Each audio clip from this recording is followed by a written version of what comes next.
यस्या भवद्भक्तजनातिहन्तुः पितृत्वमन्येषु अविचार्यतूर्णं स्तम्भे अवतारतम् अनन्यलभ्यं लक्ष्मीनृसिंहं शरणं प्रपद्ये।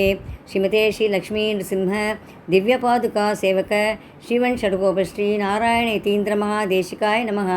श्रीमते श्रीवन् षड्गोपश्री रङ्गनाथ यतीन्द्रमहादेशिकाय நமः. அனைவருக்கும் நமஸ்காரங்கள். ஆடிப்பூர உற்சவத்தில் திருமொழி பாடிய நாச்சியார் என்ற தலைப்பிலே நாச்சியார் திருமொழியிலிருந்து சில பாசுரங்களுக்கான விளக்கங்களை அளித்திருக்கிறேன், உபன்யசித்திருக்கிறேன். முதல்ல இந்த தனியனை சேவிச்சுட்டு அப்புறம் இந்த விளக்கங்கள் பார்க்கலாம், பாசுரத்துக்கான விளக்கங்களை பார்க்கலாம். அல்லினாள் தாமரை மேல் ஆரணங்கின் இன் துணைவி மல்லினாடாண்ட மடமையில் மெல்லியலாள் ஆயர்குலவேந்தல் ஆகத்தாள் தெல் புதுவை வேயர் பயந்த விளக்கு வேயர் பயந்த விளக்கு. நாச்சியார் திருமொழியில் முதல் பதிகத்தில் ஆண்டாள் தையூறு திங்களும் அப்படின்ற பாசுரத்தில் விளக்கி இருக்கிறாள். யாரை பூஜிக்கிறாள், யாரிடம் பிரார்த்தனை பண்ணுறா அப்படிங்கிறத பற்றி சொல்கிறா. அதில் அந்த பாசுரத்தை ஆரம்பிக்கலாம். தையொரு திங்களும் தரை விளக்கி தன் மண்டலமிட்டு மாசி முன்னாள் ஐயனுள் நுண்மணற் கொண்டு தெரு அணிந்து அழகினுக்கு அலங்கரித்து அனங்கதேவா உய்யவுமாங்குலோவென்று சொல்லி உன்னையும் உம்பியையும் தொழுதேன் வெய்யதோ தழுமிழ் சக்கரக்கை வேங்கடவர்க்கென்னை விதிக்கிற்றியே என்று இங்கே மன்மதனை வேண்டுகிறாள்.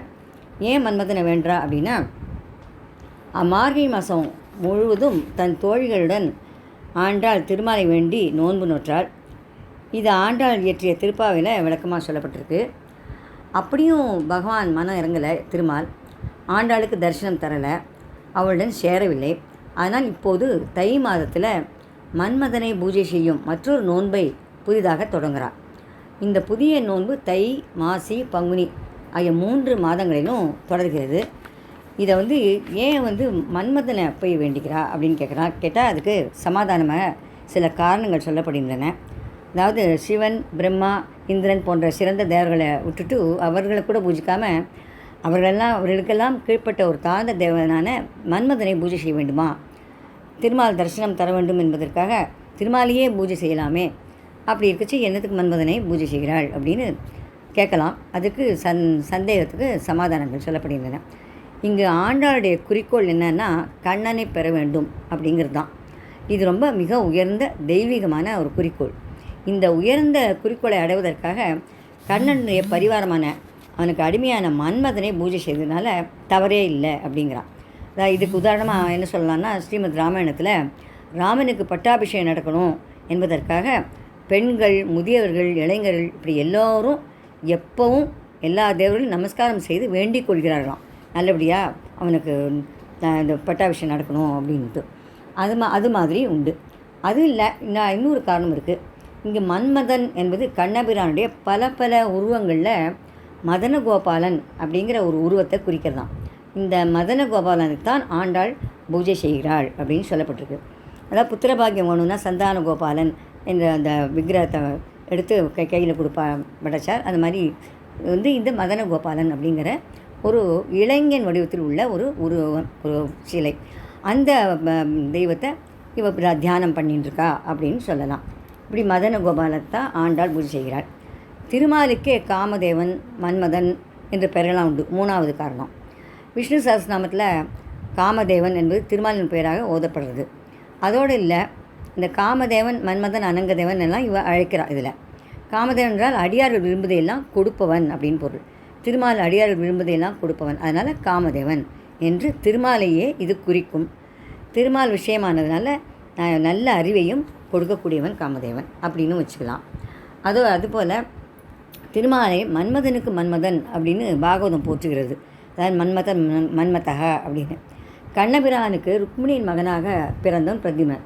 இவன் மன்மதனுடைய அம்சம். மன்மதன் தான் ருக்மிணியின் மகனாக பிறந்தான் என்று பாகவதம் முதலிய புராணங்கள்லாம் சொல்கிறது. அதனால் ஆண்டாள் மன்மதனை பூஜித்தாள் என்று சொல்வது தவறாகாது. தான் மேற்கொண்ட நோன்பை ஆண்டாளே முதல் பாசத்தில் விவரிக்கிறார். மன்மதா, உனக்கு பூஜை செய்ய விரும்பினேன். அதுக்காக தை மாதம் முழுவதும் பூஜை நடக்கும் இடத்தை நன்றாக பெருக்கி மெழுகி சுத்தம் செய்தேன். நீ அமர்ந்து கொள்ளணும் அப்படிங்கிறதுக்காக அழகாக ஒரு மேடை அமைத்தேன். அங்கு வட்ட வட்டமாக அழகிய கோலங்களெல்லாம் வரைந்து அலங்காரம் செய்தேன். பிறகு மாசி மாதம் முன் பாதியில் நீ வரும் வழியே செப்பனிட்டேன். வழியில் கல்லும் முள்ளும் இருந்தால் உன் பாதத்தில் குத்துமே, அதற்காக அது இல்லாமல் இருப்பதற்காக சன்னமாக பொடி மணலை தூவி நீ வரும் வழியெல்லாம் தூவிச்சேன். அந்த வழியில் 2 பக்கங்களிலும் தோரணங்கள், வாழை மரங்கள் முதலியவற்றையெல்லாம் கட்டினேன். பூச்செடிகளெல்லாம் வைத்தேன். மன்மதா, சிறு பெண்ணாகிய நான் இப்படியெல்லாம் சிரமப்பட்டு கொண்டு எதுக்காக செஞ்சேன்? என் பால் மனமிறங்க வேண்டும் என்பதற்காக. அதனால் நீ எனக்கு ஒத்தாசை பண்ணணும் அப்படிங்கிறா. உன் தம்பி சாம்பனையும் வணங்குகிறேன் அப்படிங்கிறா. ஏன்னா பிரத்யும்னன் தானே மன்மதனுடைய அம்சம்னு சொன்னோம். அந்த மன்மதனுடைய தம்பியான சாம்பன் இந்த ஜாம்பவதிக்கும் கண்ணனுக்கும் பிறந்தவன். அவன் முன்ன தம்பியையும் நான் வணங்குறேங்கிறார். எதுக்காக தம்பியை வணங்கணும் அப்படின்னு கேட்டால், சாம்பன் தம்பிங்கிறதுனால என்னத்தினால தம்பிகிட்ட வணங்குறான்னா, நான் ஒரு காரியம் நடப்பதற்காக சம்மந்தப்பட்டவரை மட்டும் இல்லாமல் அவருடைய சொந்தக்காரர்கள், சிநேகிதர்கள் கூட சிபாரிசு பண்ணும்படி கேட்டுக்கொள்கிறோம். அதுபோல் தம்பியைட்டையும் பிரார்த்திச்சுக்கிறாளாம், உங்கள் அண்ணன்ட்ட சொல்லு அப்படின்னு. அடியார்களுக்கு அருள் செய்வதற்காகவே திருமால் வைகுண்டத்திலிருந்து கீழே இறங்கி வந்து திருவேங்கடமலையில் நின்று கொண்டிருக்கிறான். அப்படிப்பட்ட அந்த கருணாமூர்த்தியான மலையப்பனை என்னை திருமணம் செய்து கொள்ளும்படி நீ என் சார்பில் வேண்டிக் கொள்ள வேண்டும் அப்படின்னு பிரார்த்திக்கிறான். திருமாலை திருமணம் செய்து கொள்ள வேண்டும் என்ற என் ஆசையை நீ தான் நிறைவேற்றி வைக்க வேண்டும். அது மட்டும் இல்லை, அந்த திருவேங்கடம் முடியான் தன் கையில் நெருப்பை கக்கிற சுதர்சன சக்கரத்தை ஏந்தி நிற்கிறான். அந்த சக்கரம் எதிரிகளை வீழ்த்தி அழிக்கிறது. அதுபோல் என் பாவங்களையும் அழிக்க வேண்டும். பாவங்கள் தொலைஞ்சதுன்னா நம்ம பகவானை அடைய முடியும் என்பதற்காக நானும் திருமாலை சேர வேண்டும் என்று இங்கே பிரார்த்திக்கிறார் இந்த முதல் பாசுரத்தில். இப்போ அடுத்தது 2வது பதிகத்தை பார்க்கலாம். ஆண்டாள் அனுபவித்ததை. முதல் பதிகத்தில் கண்ணன் தனக்கு மணவாளனாக வரணும் அப்படிங்கிறதுக்காக மன்மதன் பூஜை செய்தார். பிறகு தன்னை போலவே எப்போதும் கண்ணன் இருக்க வேண்டும் என்று ஏங்கிய கோகுலத்தில் இருந்த இடைப்பெண்கள் நினைவு வந்தது. ஆண்டாளுக்கு வந்தது. தன்னையும் ஒரு இடைப்பெண்ணாகவே நினைத்து கொள்கிறாள். கண்ணனை பார்த்து இடைப்பெண்கள் பேசுவதாக அமைந்திருக்கு இந்த 2வது பதிகம். அதில் 8வது பாசுரம். வட்டவாய் சிறு தூதையோடு சிறு சுளகும் மணலும் கொண்டு இட்டமாய் விளையாடுவோங்களை சிற்றில் ஈடு அழித்து என் பயன் தொட்டுதைத்து நலியேல் கண்டாய் சுடற்சக்கரம் கையில் ஏந்தினாய் கட்டியும் கைத்தால் இன்னாமை அரிதியே கடல் வண்ணனே என்று கண்ணனை வர்ணிக்கிறார். கண்ணா, இங்கே வந்திருப்பது உனக்கு கண்ணா, நாங்கள்லாம் சின்ன சின்ன வீடு கட்டி விளையாடின்னு இருக்கோம். நாங்கள் எவ்வளோ சிரமப்பட்டோம் தெரியுமா? அந்த வீடு கட்டுறதுக்கு, மணலில் வீடு கட்டுறதுக்கு. மணலில் வீடு கட்டினா உடனே சரிஞ்சு ஊந்துடும். இப்படி கஷ்டப்பட்டு நாங்கள் கட்டின்னு இருக்கோம். வட்டமான வாய் கொண்ட சிறு பானைகள், முறம், சிறு மணல்கள் இவற்றையெல்லாம் எடுத்து வந்து மண்ணிலே அலங்காரங்கள்லாம் செய்து விளையாடினோம். சிறு வீடுகளும் கட்டினோம். சிறு பெண்களான நாங்கள் எங்கள் இஷ்டப்படி தான் விளையாட முடியுமே தவிர மற்றவர்கள் இஷ்டப்படி எங்களுக்கு நடந்து கொள்ள தெரியாது. அதனால் உன் குறிப்பையும் கள்ள பேச்சையும் புரிஞ்சுண்டு உனக்கு உன் இஷ்டப்படி எங்களுக்கு நடக்க தெரியாதுடா கண்ணா. இப்படி நாங்கள் கஷ்டப்பட்டு கட்டின வீடுகளெல்லாம் அழிப்பதுனால உனக்கு என்ன லாபம்? எதற்காக எங்களை நோக்கடிக்கிறாய்? எங்கள் சிறு வீடுகளெல்லாம் உன் தாமரை கைகளால் தொட்டு கலைத்து விடாதே. உன் தாமரை கால்களால் உதைத்து சிதைத்து விடாதே. எங்களையும் வருத்தப்பட வைக்காதே, அழ வைக்காதப்பா. நீ பேரழகந்தான். உன் திருக்குழல் அழகு, உன் கண் அழகு, உன் வாய் அழகு, உன் கைகள் கால்கள் எல்லாமே அழகு. நீ ஒரு அழகு பெட்டமாக இருக்கிறாய். ஆனால் நாங்கள் உன் வடிவழகை ரசித்து அனுபவிக்க முடியுமே தவிர விஷமக்கார கண்ணனான உன் குறும்பு செயல்களை ரசித்து அனுபவிக்க முடியாது. உன்னை பார்க்கலாம், ஆனால் உன் விளையாட்டெல்லாம் எங்களால் ஏற்றுக்க முடியாது. ஏன்னா நீ நாங்கள் கஷ்டப்பட்டு கட்டின மணல் வீடுகள்லாம் அழித்து விடுவாயோ என்று திகிலுடனும் பயத்துடனும் இருக்கிறோம். நீ சமுத்திரத்தை போன்ற நீலவண்ண கண்ணனாக இருக்கிறாய். அது கடல் வண்ணனே அப்படிங்கிறான். அறுதியே கடல் வண்ணனே, நீ கடல் வண்ணன் தான். இது அந்த சமுத்திரத்தை பார்த்து ரசிக்கத்தான் முடியும். சமுத்திரத்தை யானையும் மக்கள் எவ்வளோ நேரம் வேணாலும் பார்த்துட்டே இருப்பா, அலுப்பே தட்டாது. ஆனால் அந்த சமுத்திர தண்ணீர்னால் நமக்கு ஏதாவது பிரயோஜனம் உண்டோ அப்படின்னு பார்த்தா இல்லை. அது குடிப்பதற்கோ சமையல் செய்வதற்கோ முகம் கழுவுவதற்கோ இப்படி எதுக்குமே உபயோகப்படாது. அந்த சமுத்திரத்தை போலவே தான் உன்னையை நாங்கள் அனுபவித்து ரசிக்கிறோம். ஆனால் அந்த நீரை போல் உன் விஷம செயல்களால் ஒன்றும் பிரயோஜனம் இல்லை, எங்களுக்கு துக்கம்தான் ஏற்படும் அப்படின்னு சொல்லிட்டு இப்போ வெள்ளைக்கட்டியை உதாரணத்துக்கு சொல்கிறா. வெள்ளைக்கட்டி இருக்குது, அது இனிப்பு தான் இல்லைங்கள்ல. ஆனால் ஒரு உடம்பு சரியில்லாதவனுக்கு நாக்கு எப்போவுமே கசக்கும். இந்த வெள்ளைக்கட்டினால் அவனுக்கு என்ன பிரயோஜனம்? இந்த வெள்ளைக்கட்டி அவனுக்கு என்ன இனிப்பை தருமா? தராது. அதுவும் கசப்பாக தான் இருக்கும். அப்போதும் அவன் நாக்கு கசப்பாக தான் இருக்கும். அதனால் வெள்ளைக்கட்டியும் அவனுக்கு கசக்கும், ஒன்றும் பிரயோஜனமே இல்லை. அதுபோல தான் நீ ஒரு வெள்ளைக்கட்டி போன்றவன் தான். ஆனால் இப்போது நீ மணல் வீடில் அழித்து விடுவாயோன்னு பயமாக இருக்குது. அதனால் எங்களுக்கு கசப்பாக தெரிகிறாய். சமுத்திரத்தை போல இருக்க, சமுத்திரத்தால் எப்படி பிரயோஜனம் இல்லையோ அந்த மாதிரி உன்னுடைய இந்த விளையாட்டுகள்னால எங்களுக்கு பிரயோஜனம் இல்லைங்கிறான். இப்போ வெள்ளைக்கட்டி மாதிரி இருக்க, வெள்ளைக்கட்டி மாதிரி இருந்தாலும் எங்களுக்கு ஒன்றும் பிரயோஜனம் இல்லை. ஏன்னா எங்கள் நாக்கு கசப்பாக இருக்கிறதுனால வெள்ளைக்கட்டினால் ஒரு பிரயோஜனம் இல்லாத மாதிரி நீ எங்கேயாலும் அழித்து விடுவாயோங்கிற பயத்திலேயே உன்னை நாங்கள் ரசிக்காமல் இருந்து விடுகிறோம் அப்படிங்கிறான். நாம் எல்லோரும் வெளிச்சத்தை விரும்புகிறோம். ஆனால் கண் நோய் உள்ள ஒருவனுக்கு வெளிச்சத்தை பார்க்க பிடிக்காது. வெளிச்சத்தை பார்த்தாலே அவன் கண்ணெல்லாம் கூசி எரியவும் செய்யும். அதுபோலவே நீ ஏன் பரஞ்சோதியாக திகழாய். அப்படியே பகவானை வந்து பரஞ்சோதின்னு சொல்லுவான், சுடர் போல இருப்பான் அப்படின்னு சொல்லுவான். மேலும் ஒளி வீசுகின்ற சுதர்சன சக்கரத்தை வேற கையில் ஏந்தி கொண்டிருக்கிறாய். அதனால் ஒளிமயமாக விளங்குகிறாய். எங்கே பார்த்தாலும் ஒரே ஒளிமயமாக இருக்குது. ஆனால் எங்களோட கண்களுக்கு உன்னையும் உன் துஷ்டத்தனத்தையும் பார்த்தா பயம்தான் தெரியுறதே தவிர எங்களுக்கு நிம்மதியாக அனுபவிக்க முடியல, ரசிக்க முடியல. தயவுசெய்து எங்களையும் எங்கள் மணல் வீடுகளையும் தொந்தரவு செய்யாமல் விட்டுவிடு என்று கெஞ்சுகிறாள் இந்த பாசுரத்தில் ஆண்டாள். அடுத்த பாசுரத்தை பார்க்கலாம். 3வது பதிகத்தில் 8வது பாசுரத்தை பார்க்கலாம். இந்த பதியத்துலேயும் ஆண்டாள் வந்து தன்னை ஒரு இடைப்பெண்ணாகவே நினைத்து கொள்கிறார். ஆயப்பாடியில் இடைப்பெண்கள் ஒரு நாள் அதிகாலையில் யமுன் நதிக்கு நீராட போனார்கள். ஆடைகளை கரையில் அவிழ்த்து வைத்துவிட்டு நதியில் இறங்கி நீராடினார்கள். கண்ணன் வந்து ஆடைகளை எடுத்துக்கொண்டு கரையில் ஒரு கடம்ப மரம், அதாவது குருந்த மரம், அதில் ஏறி அமர்ந்து கொண்டான். ஆடைகளெல்லாம் தருமாறு பெண்கள் கண்ணனை வேண்டினார்களாம். இதை பாகவதம் ரொம்ப விரிவாக சொல்கிறது. அப்படி நடந்த பிறகு பெண்களை பார்த்து கண்ணன் சொல்கிறானா, நதி குளம் முதலான நீர்நிலைகளில் இறங்கி நீராடுபவர்கள்லாம் ஏதாவது ஒரு ஆடையுடனேயே நீராட வேண்டும், ஆடை இல்லாமல் நீராடக்கூடாது அப்படின்னு சாஸ்திரம் சொல்கிறது.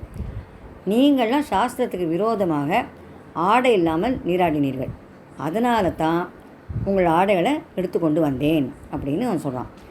அதனால் பெண்களே, நீங்கள் செய்த தவறுக்காக என்னிடம் மன்னிப்பு கேளுங்கள். மன்னிப்பு கேட்பதற்கு என்ன பண்ணணும்னா 2 கைகளையும் கூப்பி நமஸ்காரம் பண்ணணும், அஞ்சலி பண்ணணும் அப்படின்னு சொல்கிறான். நீர்நிலைகளில் ஆடை இல்லாமல் நீராடக்கூடாது அப்படின்னு சாஸ்திரம் சொல்கிறதுக்கு என்ன காரணம் அப்படின்னு பார்த்தா, ஒருத்தர் மேலே ஒருத்தருக்கு பட்டுடுவா, அதனால் அதெல்லாம் கொஞ்சம் தப்பாகப்படும். அதோட ஏதாவது மீன்கள் போன்றவை கடிக்கும் நமக்கு, அதனால் ஏதாவது ப்ராப்ளம் வரலாம், கஷ்டங்கள் வரலாம், அதனால் அப்படி சொல்கிறான். இப்போ இந்த 8வது பாசுரத்துலேயும் சொல்கிறா, அதை பற்றியே தான் சொல்கிறா. இந்த ஆடைகள்லாம் கொடுத்துருக்கண்ணா அப்படின்னு சொல்கிறா.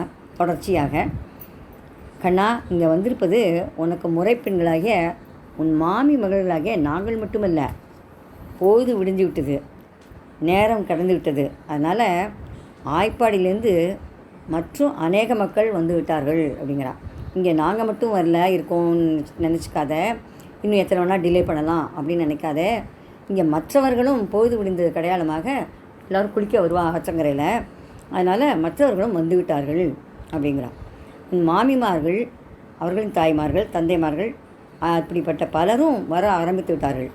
அவர்கள்லாம் எங்களை இங்கே பார்த்தாலானா நாங்கள்லாம் என்ன பண்ணுறது? நாங்கள்லாம் கூனி குறுகித்தான் நிற்கணும், இங்கே பயந்துன்னு கூனி குறுகி நிற்கணும் நாங்கள்லாம். அதனால் அவள்லாம் பார்க்குறதுக்கு முன்னாடி எங்கள் ஆடைகளெல்லாம் கொடுத்துருவோம் அப்படிங்கிறா. அதோடு இல்லை, நீ மரத்தின் மேலே வீற்றிருக்கும் அழகை பார்க்குறதுக்கு ஆகாசத்துலேருந்து தேவர்கள் மற்றும் முனிவர்கள் போன்ற எல்லாரும் 8 திசையிலேருந்தும் இங்கே வந்து விட்டார்கள்.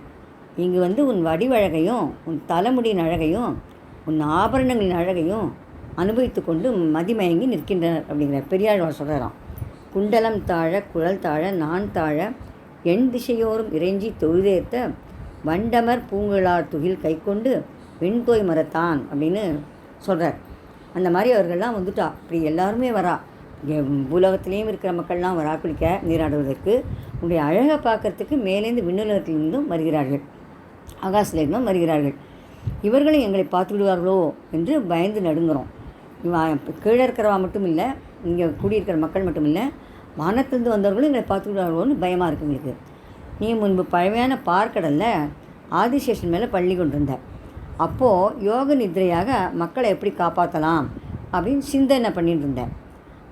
அங்கிருந்து கண்ணபிரானாக மதுராபுரிக்கு வந்தேன். அப்படி மக்களை காப்பாற்றுவதற்காக வந்திருக்கிறா என்று புராணம் சொல்கிறது, பாகவத புராணம் சொல்கிறது. நீ க்ஷீராப்தியிலேருந்து வந்திருக்க அப்படின்னு, மதுராபுரிக்கு வந்து விட்டாய் அப்படின்னு சொல்கிறது. ஆகதாம் மதுராபுரியும் அப்படின்னு.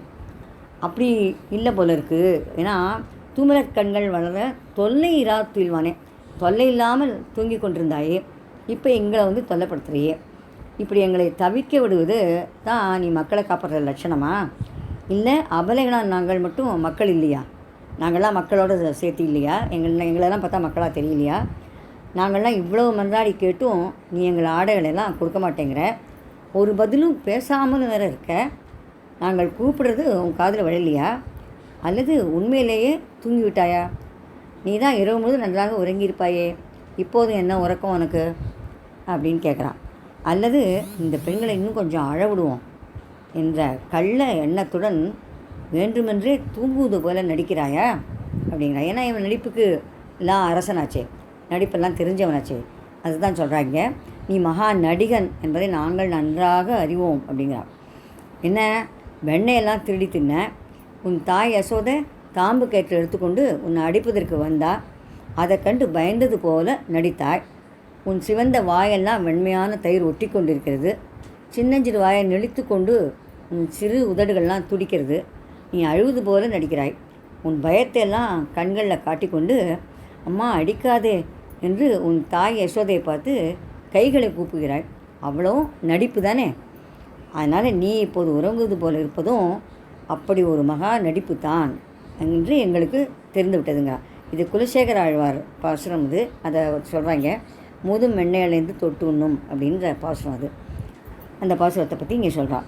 இப்படி எல்லோரும் இங்கே வர தொடங்கிட்டா நீ எங்கள் ஆடைகளை கொடுக்காமல் இருப்பது உனக்கும் நல்லதில்லை, உன்னை எல்லோரும் பழி தூற்றுவார்கள், எங்களுக்கும் நல்லதில்லை. பற்றியா கண்ணனோட சேராதேன்னு சொன்னேனே, கேட்டேளா? அதனால தான் இந்த மாதிரிலாம் பண்ணுறான், விஷமக்காரன்னு சொன்னேனே, குறும்புகள்லாம் பண்ணுவான்னு சொன்னேனே, அவங்களெல்லாம் தொல்லை கொடுப்பான்னு சொன்னேனே, ஏன் வந்தேள் அவனை அழிச்சுண்டு என்று கேட்பார்கள். நாங்கள் என்னமோ ஒன்றை அழிச்சுன்னு வந்துட்டோன்னு அவர்கள்லாம் நினைப்பார்கள். அதனால் இது உனக்கும் நல்லதில்லை, எங்களுக்கும் நல்லதில்லை, எங்களையும் பழித்துட்டுவார்கள், நம் எல்லோருக்குமே இது ரொம்ப அவமானமாக ஆகிடும். அதனால் இந்த மாதிரி செய்யாதே, இதை நாங்கள் திடமாக சொல்கிறோம், உறுதியாக சொல்கிறோம், எங்களை நம்பு, இன்னமும் விளையாட்டுத்தனத்தை தொடராதே அப்படிங்கிறான். அதோடு இல்லை, சேமமேல் அது இது அன்று இது சால சிக்கன இது நாம் சொன்னோம் அப்படிங்கிறான். இதுக்கு நமக்கு நல்லதில்லை, இது நம்ம 2 பேருக்குமே நல்லதில்லை அப்படிங்கிறத நாங்கள் சொல்கிறோம், அதை புரிஞ்சுக்கோ. நீ எவ்வளோலாம் விஷமம் செய்தாலும் நீ ஆயர்களின் செல்லப்பிள்ளை, அதாவது கோமள ஆயர் கொழுந்தே அப்படிங்கிறான். கோமள ஆயர் கொழுந்தே என்னதும் நீ என்னப்பா செல்லம், எல்லாருக்கும் விஷமம் செய்தால் கூட உன்னை யாரும் எதுவும் சொல்ல மாட்டா, ஆயர் குலத்துக்கே ஒரு ஒளி விளக்கு வரப்பிரசாதமாக இருக்கிறாய் நீ. எங்கள் குலக்குழந்தா விளங்கும் கண்ணா, எங்களிடம் இறக்க காட்டக்கூடாதா? ஆனால் எல்லோரும் இங்கே வந்து விட்டதால் நீ மரத்துலேருந்து கீழே இறங்கி எங்களிடம் ஆடைகளெல்லாம் கொடுத்துடாத, மற்றவர்கள்லாம் அதை பார்த்துடுவா, அப்புறம் எங்களுக்கு வெட்கமாக போயிடும், வெட்கக்கெடுது. அதனால் நீ மரத்தில் இருந்தபடியே மற்றவர்களுக்கு தெரியாமல் எங்களுடைய ஆடைகளெல்லாம் வீசி எரிஞ்சிடும், நாங்களும் அப்படியே பொறுக்கின்னு போய்டுறோம். நீ இப்படியே தரையில் போட்டுடும், நாங்கள் பாட்டுக்கு எல்லா ஆடைகளையும் தரையில் போட்டுடும், அப்படியே நாங்கள் அதை எடுத்துகிட்டு கட்டின்னுடுறோம், மெதுவாக கட்டின்னுடுறோம். தண்ணியில் போட்டுடாது, எங்கேயாவது தண்ணியில் போட்டால் அப்புறம் நாங்கள் கட்டின்னு போக முடியாது, ஈரமாக இருக்கும், ஈர ஆடையை கட்டின்னு போனாலும் அசிங்கம். அதனால் தரையில் போட்டுடும், நாங்கள் மெதுவாக அதை எடுத்து கட்டி கொண்டு போய்விடுகிறோம் என்று இந்த பாசுரத்தில் ஆண்டாள் கெஞ்சி கேட்குறா கண்ணனை. இப்போ அடுத்து பார்க்கலாம் மற்ற பாசுரங்கள். 4வது பதிகத்தில் ஆண்டாள் கூடல் இழைக்கிறாள், அதை பற்றி பார்க்கலாம். 4வது பாசுரம்.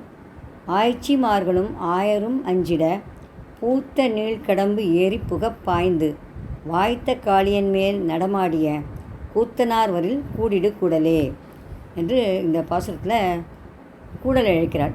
அதாவது இப்போது தன்னுடைய நிலைக்கு திரும்பி வருகிறாள் ஆண்டாள். போன பாசுரத்துலலாம் இடைச்சி பாவனையில் பாடினா. இப்போ திருமால் தன்னிடம் கருணை கொண்டு தன்னுடன் சேருவானா, தான் அவனுக்கு தொண்டு செய்யும் பாக்கியத்தை பெறுவோமா என்று அவளுக்கு ஒரே ஏக்கமாக இருக்குது. அதனால் குரத்தியிடம் குறி கேட்பது போல் இங்கே தனக்குத்தானே குறியை பார்த்து கொள்வதும் உண்டு. அந்த வகையில் கூடல் இழுத்தல் என்பது ஒன்றாகும். அந்த மாதிரி இங்கே கூடல் இழுத்து பார்க்குறார். கூடல் இழுத்தல்னால் தரையில் ஒரு பெரிய வட்டம் போடுவாள் ஒரு பெண்ணு. அந்த பெரிய வட்டத்துக்குள்ளே சின்ன சின்ன சுழிகளாக நிறைய சுழிகளை போடுவாள். பிறகு அந்த சுழிகளெல்லாம் எண்ணுவார்கள். அவை இரட்டைப்படையாக இருந்தால் அவளுடைய காதல் கைகூடும், ஒற்றைப்படையாக இருந்தால் கைகூடாது என்பது அவர்கள் தெரிந்து கொண்ட விஷயம். ஆண்டாள் இந்த வகையான குறிக்கேட்டல் கூடல் எழுத்தலை இந்த பதிகத்தில் சொல்கிறாள். 4வது பாசுரம் அதில், என் கண்ணன் காளிங்கனாகிற விஷப்பாம்பின் மேல் தைரியமாக நடனமாடியதை இப்போது நினைத்தாலும் எங்கள் மனசு பதறது. ஒரு நாள் கண்ணன் தன் தோழனுடனும் பசுக்களுடனும் யமுனை ஆற்றுக்கு போனான். அங்கே ஒரு மடுவில் காளிங்கன் என்கிற விஷப்பாம்பு வசித்து வந்தது. கண்ணன் கரையில் இருந்த ஒரு கதம்ப மரத்தின் மேலே ஏறி அங்கிருந்த பாம்பின் தலையில் குதிச்சான். இவர்கள்லாம் விளையாடி கொண்டிருந்தார்கள். ஒரு பந்து அங்கே போய் அதை எடுக்கணுங்கிறதுக்காக போனான். அப்போ அங்கே பாம்பு இருக்கிறது தெரிஞ்சதும், அது மேலே விஷப்பாம்புன்னு தெரிஞ்சதும், அதை அடக்கணும், அந்த கர்வத்தை அடக்கணும், அந்த பாம்போட கர்வத்தை அடக்கணுங்கிறதுக்காக தலையில் குதிச்சான். இதன் நடுவில் வெகு நேரமாகியும் கண்ணன் திரும்பாததுனால யசோதை, நந்தகோபர் மற்றும் உள்ள ஆட்சியர்கள், ஆயர்கள் அத்தனை பேரும் யமுனை கரைக்கு ஓடி வந்து விட்டார்கள். எதற்கெடுத்தாலும் சின்ன விஷயங்களுக்கு கூட பயப்படுறது பெண்களின் சுபாவம், இயல்பு. ஆட்சிமார்கள் எல்லோரும் கண்ணன் மேல் உயிரையே வைத்திருந்தார்கள். ஏற்கனவே கம்சன் அனுப்பின பூதன, சகடாசுரன், பகாசுரன், அகாசுரன் போன்ற பல அசுரர்களும் கண்ணனை கொல்ல முயன்றதை அவர்கள் எல்லோரும் நன்கு தெரிந்து வைத்திருந்தார்கள். கொல்றதுக்காகவே அனுப்புகிறான் கம்சன் அப்படிங்கிறத தெரிஞ்சு வச்சுருந்தான். அதனால் ஏற்கனவே கண்ணனை பற்றி பயந்து கொண்டிருந்த ஆட்சிமார்கள்லாம் இப்போ காளிங்கன் தலையில் கண்ணனை கண்டதும் கண்ணன் உயிருக்கு ஏதாவது ஆபத்து வந்துடுமோ என்று மிகவும் அஞ்சி நடுங்கினார்கள். இந்த காளிங்கனும் கண்ணனை அப்படியே சுற்றி வளைச்சிண்டு அமுக்கிறான் போட்டு. அந்த கண்ணனுக்கு மூச்சே விட முடியுமான்னு இருக்குது, அவ்வளோ ஹிம்சை பண்ணுறான். ஆனால் ஆண் பிள்ளைகளான ஆயர்கள் சுபாவத்தில் மிகவும் தைரியசாலிகளானதுனால, எதற்கும் அவர்கள்லாம் அஞ்சாதவர்களானதுனால அவர்கள்லாம், ஆனால் அவர்களும் கூட இப்போது காளிங்கன் தலையில் கண்ணனை கண்டதும் அவனுக்கு எந்த தீங்கும் ஏற்பட்டுவிடக்கூடாதே என்று பயந்து நடுங்கினார்கள். ஏன்னா பாம்புனா கடிச்சதுன்னா போருமே, விஷம் தானே, அது நிறைய தலைகள் உள்ளது வேற. அப்போ காளிங்கனுடைய விஷம் நிறைந்த மூச்சு காட்டுனால அருகில் இருந்த மரங்கள்லாம் காஞ்சு வளர்ந்து போய் கருகி போயிடுத்தான். அப்படி கருகின ஒரு கதம்ப மரத்தின் மேலே தான் கண்ணன் ஏறினான். அந்த பாதங்கள் பட்டதும், கண்ணுடைய பாதங்கள் பட்டதும் மறுபடியும் கப்பும் கலையமா பூத்து குலுங்க ஆரம்பிச்சுட்டான் அந்த கதம்ப மரம்லாம். கடம்ப மரம் அல்லது கதம்ப மரம் அப்படின்னு சொல்லுவாள். அந்த மரத்தின் மேலே ஏறி நின்று அங்கிருந்து காளிங்கன் தலையில் குதிச்சானா கண்ணபிரான். என்ன பாக்கியம் செய்தது அந்த பாம்பு அப்படின்னு ஆச்சரியப்படுறா இங்கே ஆண்டாள். கண்ணனுடைய பாதங்கள் அதன் தலைமையில் பதிஞ்சுதே. கண்ணன் மரத்தின் மேலே உயரத்திருந்து குதித்ததுனால அவனுடைய ஒரு பாதம் காளிங்கன் தலையில் நன்றாக அழுந்தி பதிஞ்சுதான். எப்படிப்பட்ட ஒரு பாக்கியம்! பகவானுடைய திருவடி நம்ம தலையில் படுறதுக்கு எவ்வளோ கொடுத்து வச்சுக்கணும். அதோடு இல்லை, இந்த பாம்புடைய அந்த பதிஞ்சது ஒரு தடம் பதிந்து விட்டது, அப்படியே மாறவே இல்லை, அப்படியே அந்த பதிவு இருக்குது. அதான் சொல்கிறான் அவருக்கு எவ்வளோ பெரிய பாக்கியம்னு. முன்பு ராமாவதாரத்தில் இதே மாதிரி குரங்கள்லாம் சமுத்திரத்தை கடந்து லங்கையை அடைவதற்காக கடலில் அணை கட்டினேன். அதை கண்ட அணில்கள்லாம் தாங்களும் ராம்பிரானுக்கு தொண்டு செய்ய வேண்டும் என்று முதலில் கடலில் மூழ்கினேன். பிறகு அந்த ஈர உடலோட கரையில் மணலில் விழுந்து புரண்டன. மணல் துகள்லாம் அணில் உடம்பில் ஒட்டி கொண்டதும் அந்த துகள்களை மறுபடியும் கடலில் அணை கட்டும் இடத்தில் சென்று உதிர்த்தன. இப்படி அணை கட்டுவதற்கு அணில்களும் தங்களால் ஆன உதவியை செய்தன அப்படின்னு சொல்லுவாள் ஆழ்வார் பாசுரமில்லை. அதை கண்டு நெகிழ்ந்த ராமபிரான் அன்புடன் அவற்றின் முதுகில் தடவி கொடுத்தான். அப்போது ராமனின் வீரர்களில் பட்டு அந்த அணில்கள் முதுகில் 3 கோடுகள் அடையாளமாக தோன்றினார்களாம். அதுலேருந்து தான் அணில்களுக்கு அந்த 3 கோடு வந்தது அப்படின்னு சொல்கிறார். அதே போல் காளிங்கன் தலையில் பெருமானுடைய பாதம் அழுந்த பதிந்தனால பாதத்தின் அடையாளம் ஏற்பட்டது. இதே அடையாளத்தை இப்போவும் நம்ம எல்லா பாம்புகள் தலையிலையும் வளைந்த கோடாக பார்க்குறோம். நல்ல பாம்புகளின் தலையில் காணப்படும் பெருமானின் பாதமான அடையாளத்தை தான் இன்றும் வைணவர்கள் தங்கள் நெற்றியிலையும் உடலிலும் பெருமானின் பாதமாக அணிகின்றனர். நம்மளாம் ஏன் நெத்திக்கு இந்த திருமண் ஸ்ரீசூர்ணம் அப்படிங்கிறத திருக்காப்பு இட்டுக்கிறோம், திருமண் காப்பு இட்டுக்கிறோம் அப்படின்னா, அந்த பாம்பு மேலே பகவானுடைய திருவடி பட்டு இல்லையா, அந்த திருவடி ஞாபகமாகவே நாமும் விட்டுக்கொள்கிறோம் அப்படிங்கிறத இங்கே சொல்கிறார். காளிங்கன் தலைமையில் நின்று மிக அழகாக 1000 ஆட்சிகளும் கண்டு வியக்கும்படியாக நடனம் ஆடினானா கண்ணன். நாட்டிய சாஸ்திரப்படி சந்தமும் தாளமும் தப்பாமல் ஆடினானா மாயக்கண்ணன். முதல்ல இதுக்கு ப்ராக்டிஸ் என்ன பண்ணான்னா, நந்தகோபன் வீட்டிலே வெண்ணெய் குடு அப்படிங்கிறதுக்காக டான்ஸ் ஆடினானாம். அது மாதிரி இப்போ இங்கே அந்த ப்ராக்டிஸ்னால் இங்கே காளிங்கன் மேலே ஆடுறானாம். அதை ரொம்ப அழகாக சொல்கிறேன். யாதவாபீடத்தில் வேதாந்த தேசிகர் அதை ரொம்ப அழகாக சொல்கிறார். கண்ணன் இப்படி நடனம் ஆடியதை ஒரு அற்புதமான நாட்டிய ஜதியில் அமைந்த ஒரு ஸ்லோகத்தில் வர்ணிக்கிறார். லோலா பதச்சரண லீலா ஹதிச்சரதி சரித ஹாலாகலே நிஜஃபனே நிருத்தியந்தமப்ரதிக கிருத்தியந்தமப்ரதிம் மத்தியந்த சாரு வபுஷம் அப்படின்னு.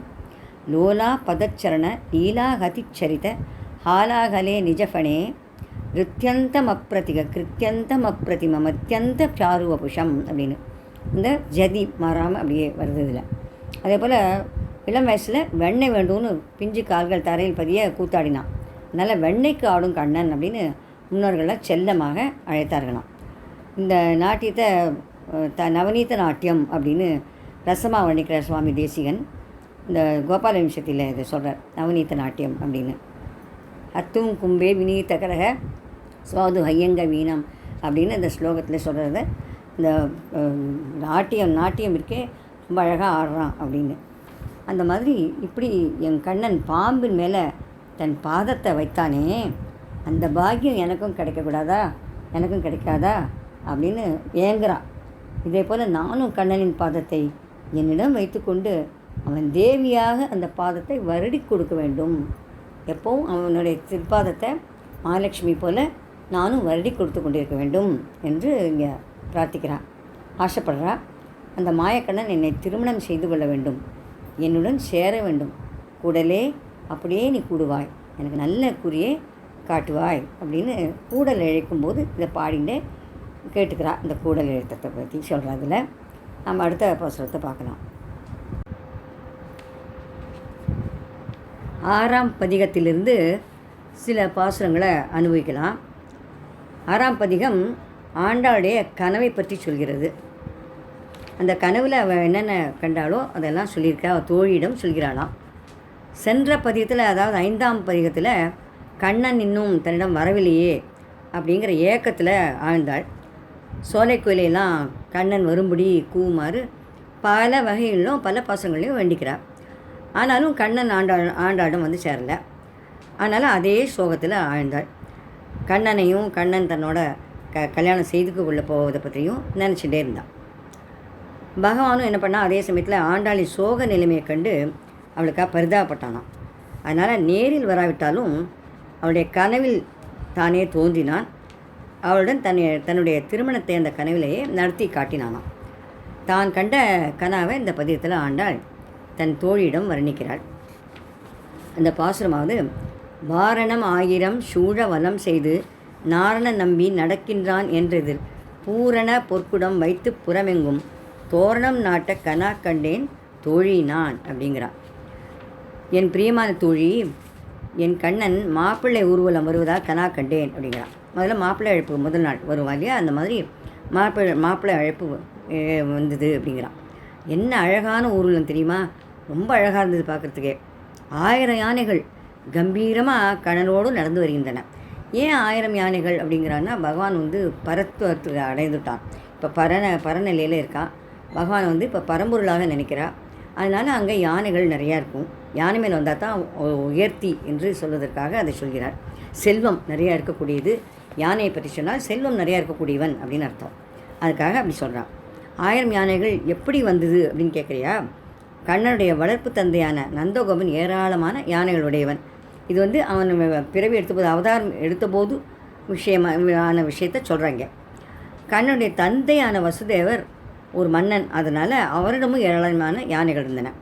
உந்து மதத்தின் ஓடாத தோல்வழியே நந்தகோபாலன் திருமகளே நப்பின்னாய்ங்கிறான் இல்லையா, அந்த மாதிரி 1000 யானைகள் நந்தகோபாலன்ட்டையும் இருந்தது. அதே போல் வசுதேவர்கிட்டையும் இருந்தது அப்படிங்கிறான்.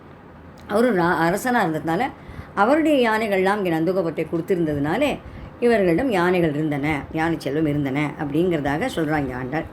அதோட கம்சன் கொன்ன பிறகு கண்ணபிரானுக்கு அவனிடம் இருந்த யானைகளும் வந்து சேர்ந்துவிட்டான்.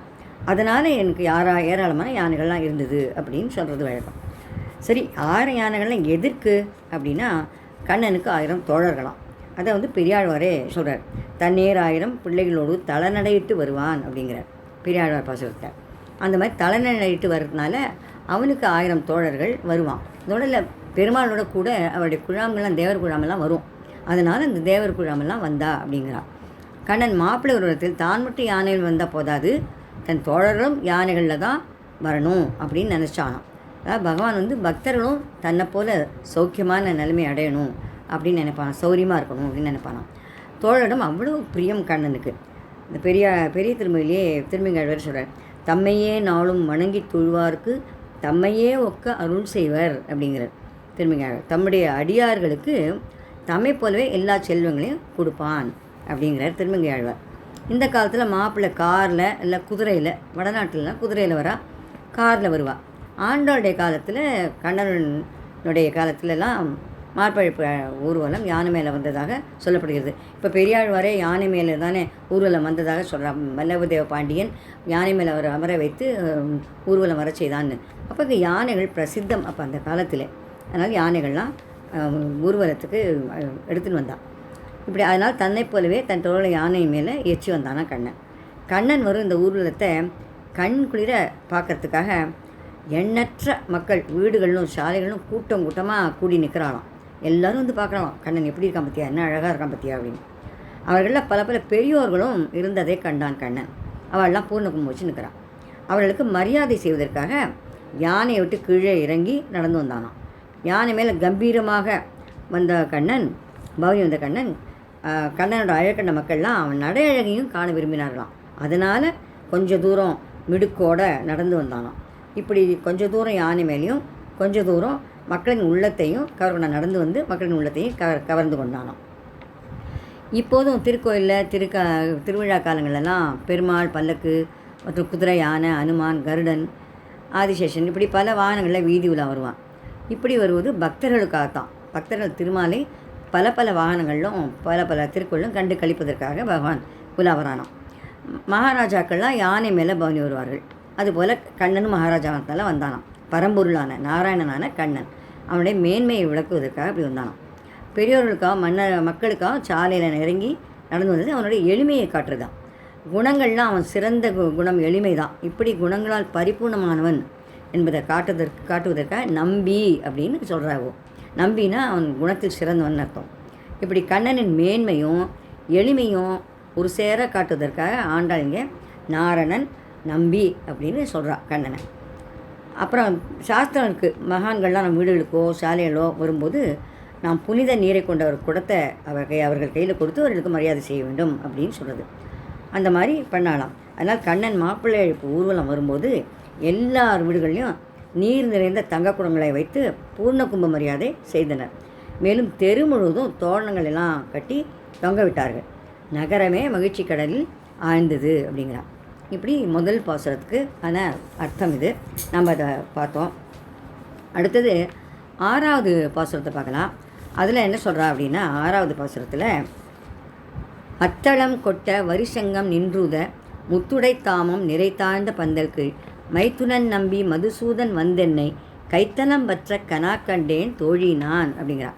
கனா கண்டேன் தோழினான், கைத்தலம் பற்ற கனா கண்டேன் தோழினான், என கல்யாணம் செய்து கொள்கிறான். பாணி கிரகணம், கைத்தலம் அப்படிங்கிறது பாணி கிரகணம் அப்படிங்கிறான். அதுதான் கல்யாணத்திலேயே முதன்மையானது, முக்கியமானது. அதை சொல்கிறாங்க, கல்யாணம் நடந்தது அப்படிங்கிறான். ஒவ்வொரு பாசுரத்துலேயும் ஒன்று சொல்கிறா. பதட்டமாக வந்தான், பாதுகையெல்லாம் சாத்திட்டு பதட்டமாக வந்தான் அப்படின்னு சொல்கிறா. இப்போ 6வது பாசுரத்தில் பிரியமான தோழி, இப்போது என் திருமணம் இனிதாக நடந்தேறியது அப்படிங்கிறான். அதாவது கைத்தலம் பற்றினான் அப்படின்னா கையை பிடிச்சிட்டான்னாலே திருமணம் நடந்ததாக அர்த்தம். மத்தளம், மேளம், மிருதங்கம் முதல்ல வாத்தியங்கள்லாம் விடாமல் ஒலிச்சுட்டே இருந்துதான், இனிமையாக ஒலிச்சுட்டு இருந்துதான். கர்ணகடூரமாக இல்லாமல் இனிமையாக ஒலிச்சுட்டு அந்தந்த ராகத்தில் பாடி இனிமையாக எல்லாரையும் சந்தோஷப்படுத்தினார்களாம். மங்களகரமான வரிகளை உடைய சங்குகள்லாம் உறக்க முழங்கின. அந்த காலத்தில் சங்குகள்லாம் நல்ல காரியத்துக்கெல்லாம் உபயோகப்படுத்துவாள். வீடுகள்லையுமே இப்போவும் கூட வடநாட்டிலே சங்கு ஊதுவார்கள் பூஜை போது. திருமண பந்தல் மிக அழகாக ஜோடனை செய்யப்பட்டிருந்ததாம். அழகிய வெண்முத்துக்களை கொண்ட மாலைகள் பந்தல் எங்கும் வரிசையாக தொங்க விடப்பட்டிருந்தது. இப்போ வந்து தென்னம்பாளையம் அதெல்லாம் வச்சு பாளையெல்லாம் வச்சு பண்ணுவாள், பாக்கு இதெல்லாம் வச்சு. அந்த மாதிரி இல்லாமல் முத்துலேயே தொங்க விட்டுருக்காளாம் இல்லை அந்த மண்டபம் பூரா. என் கண்ணன் தன் அடியார்களை துன்புறுத்தும் கொடியவர்களை அழித்து அடியார்களை காப்பவன். பிரம்மாவிடமிருந்து வேதங்களை அபகரித்து சென்றனர் மது கைட்டவன் 2 அசுரர்கள். அவர்களை அழித்து வேதங்களை பிரம்மாவுக்கு மீட்டு கொடுத்தான். அப்படிப்பட்டவன், அதாவது கெடுதல் நேர்ந்தால் அதை அழிப்பவன், ஒரு துன்பம் நேர்ந்தால் அதை அழிப்பவன். அப்படிப்பட்டவன் என்னுடைய துன்பத்தையும் போக்குவதற்காக இப்போ வந்தான், என்னை கல்யாணம் பண்ணிக்கிறதுக்காக என்று சொல்கிறார். கண்ணபிரான் மணமேடைக்கு வந்து அந்தணர்கள் வேத மந்திரங்கள்லாம் முழங்கினார்கள். அப்போ என் கையை நன்றாக இறுக பற்றி கொண்டான் அப்படிங்கிறான். நன்றாக இறுக பற்றி கொண்டான்னா எதுக்காக இறுக பற்றி கொண்டான் அப்படின்னா, 2 பேரும் சேர்ந்து தான் நம்ம தர்ம காரியங்கள்லாம் செய்யணும், அது பலனையும் அனுபவிக்கணும் அப்படிங்கிறதுக்காக இறுக பற்றி கொண்டானாம். அதாவது கைகள் தானே கர்மங்கள்லாம் செய்கிறது, எல்லா கர்மமும் செய்யறதுக்கு கை தானே முக்கியமாக உபயோகப்படுகிறது. அதனால் இந்த கைகள்னால் நாம் நல்ல காரியங்கள்லாம் செய்யணும். அதனால் இந்த கைகளுக்கு நாம் வந்து 2 பேரும் சேர்ந்து செய்யணும் அப்படிங்கிறத 2 பேரும் கையை பிடிச்சிண்டா அப்படிங்கிறான். அதாவது நம்ம சுக்ரீவன் ராமனோடு நட்பு கொண்ட போது கூட கரம் சேர்த்து 2 பேர் கைகோத்து தீவலம் வந்தார்கள் என்று சொல்வார்கள். அதாவது நட்புடன் இருக்க வேண்டும் என்பதற்காக, நட்பு வந்து நிலைத்து நிற்கும் என்பதற்காக கையை கோத்துன்னு தீவலம் வருது. 7 அடி சப்தபதின்னு சொல்லுவாள், அந்த மாதிரி வருது. அது செய்தார்கள்ங்கிறான். மணப்பெண் தன் வலது கையை நிமிர்த்து வைத்துக் கொள்ள வேண்டும், மணமகன் தனது வலக்கையை கவிழ்த்து பெண்ணின் வலது கையை பிடித்து கொள்ள வேண்டும் என்று சாஸ்திரம் சொல்கிறது. சீத்தையும் ராமபிரான் திருமணத்தின் போது என் கையை அழுந்த பற்றி கொண்டான் அப்படிங்கிறான். பழங்காலத்தில் மணமகன் பெண்ணின் கையை பற்றி கொள்வது தான் திருமணம் அப்படின்னு கருதப்பட்டது. இதற்கு வடமொழியில் பாணிகிரணம் அப்படின்னு சொல்லுவாள். ராமாயணத்துலேயும் கூட இதை தான் பற்றியிருக்காங்க, இதை தான் பின்பற்றியிருக்காங்க. சீத்தை ராமனுக்கு திருமணம் செய்து கொடுக்கும்போது ஜனகர் சொல்கிறார் ஒரு ஸ்லோகம், ராமா உனக்கு மங்களம் உண்டாகட்டும், என் பெண்ணான சீதையின் கையை உன் கையால் பற்றிக்கொள் அப்படின்னு ஜனகர் சொல்கிறார். இயம் சீதா மமசுதா ரிக்னீஸ்வ பாணிம் பத்ரம் தே பாணினா அப்படிங்கிறார். அவரோட கையை இறுக பிடிச்சிக்கோங்க. சகதர்ம சரிதவா அப்படிங்கிறார். சகதர்ம சரிதவானா உன்னுடைய தர்மத்தையே ஏழாக பின்பற்றுபவள் அப்படிங்கிறது. அதே போல் லக்ஷ்மணன் பரதன் சத்ருகன் இவர்களுக்கு இல்லாமல் மணப்பெண்ணின் கையை தன் கையால் பற்றி கொள்ளுமாறு ஜனகர் சொல்கிறாராம்.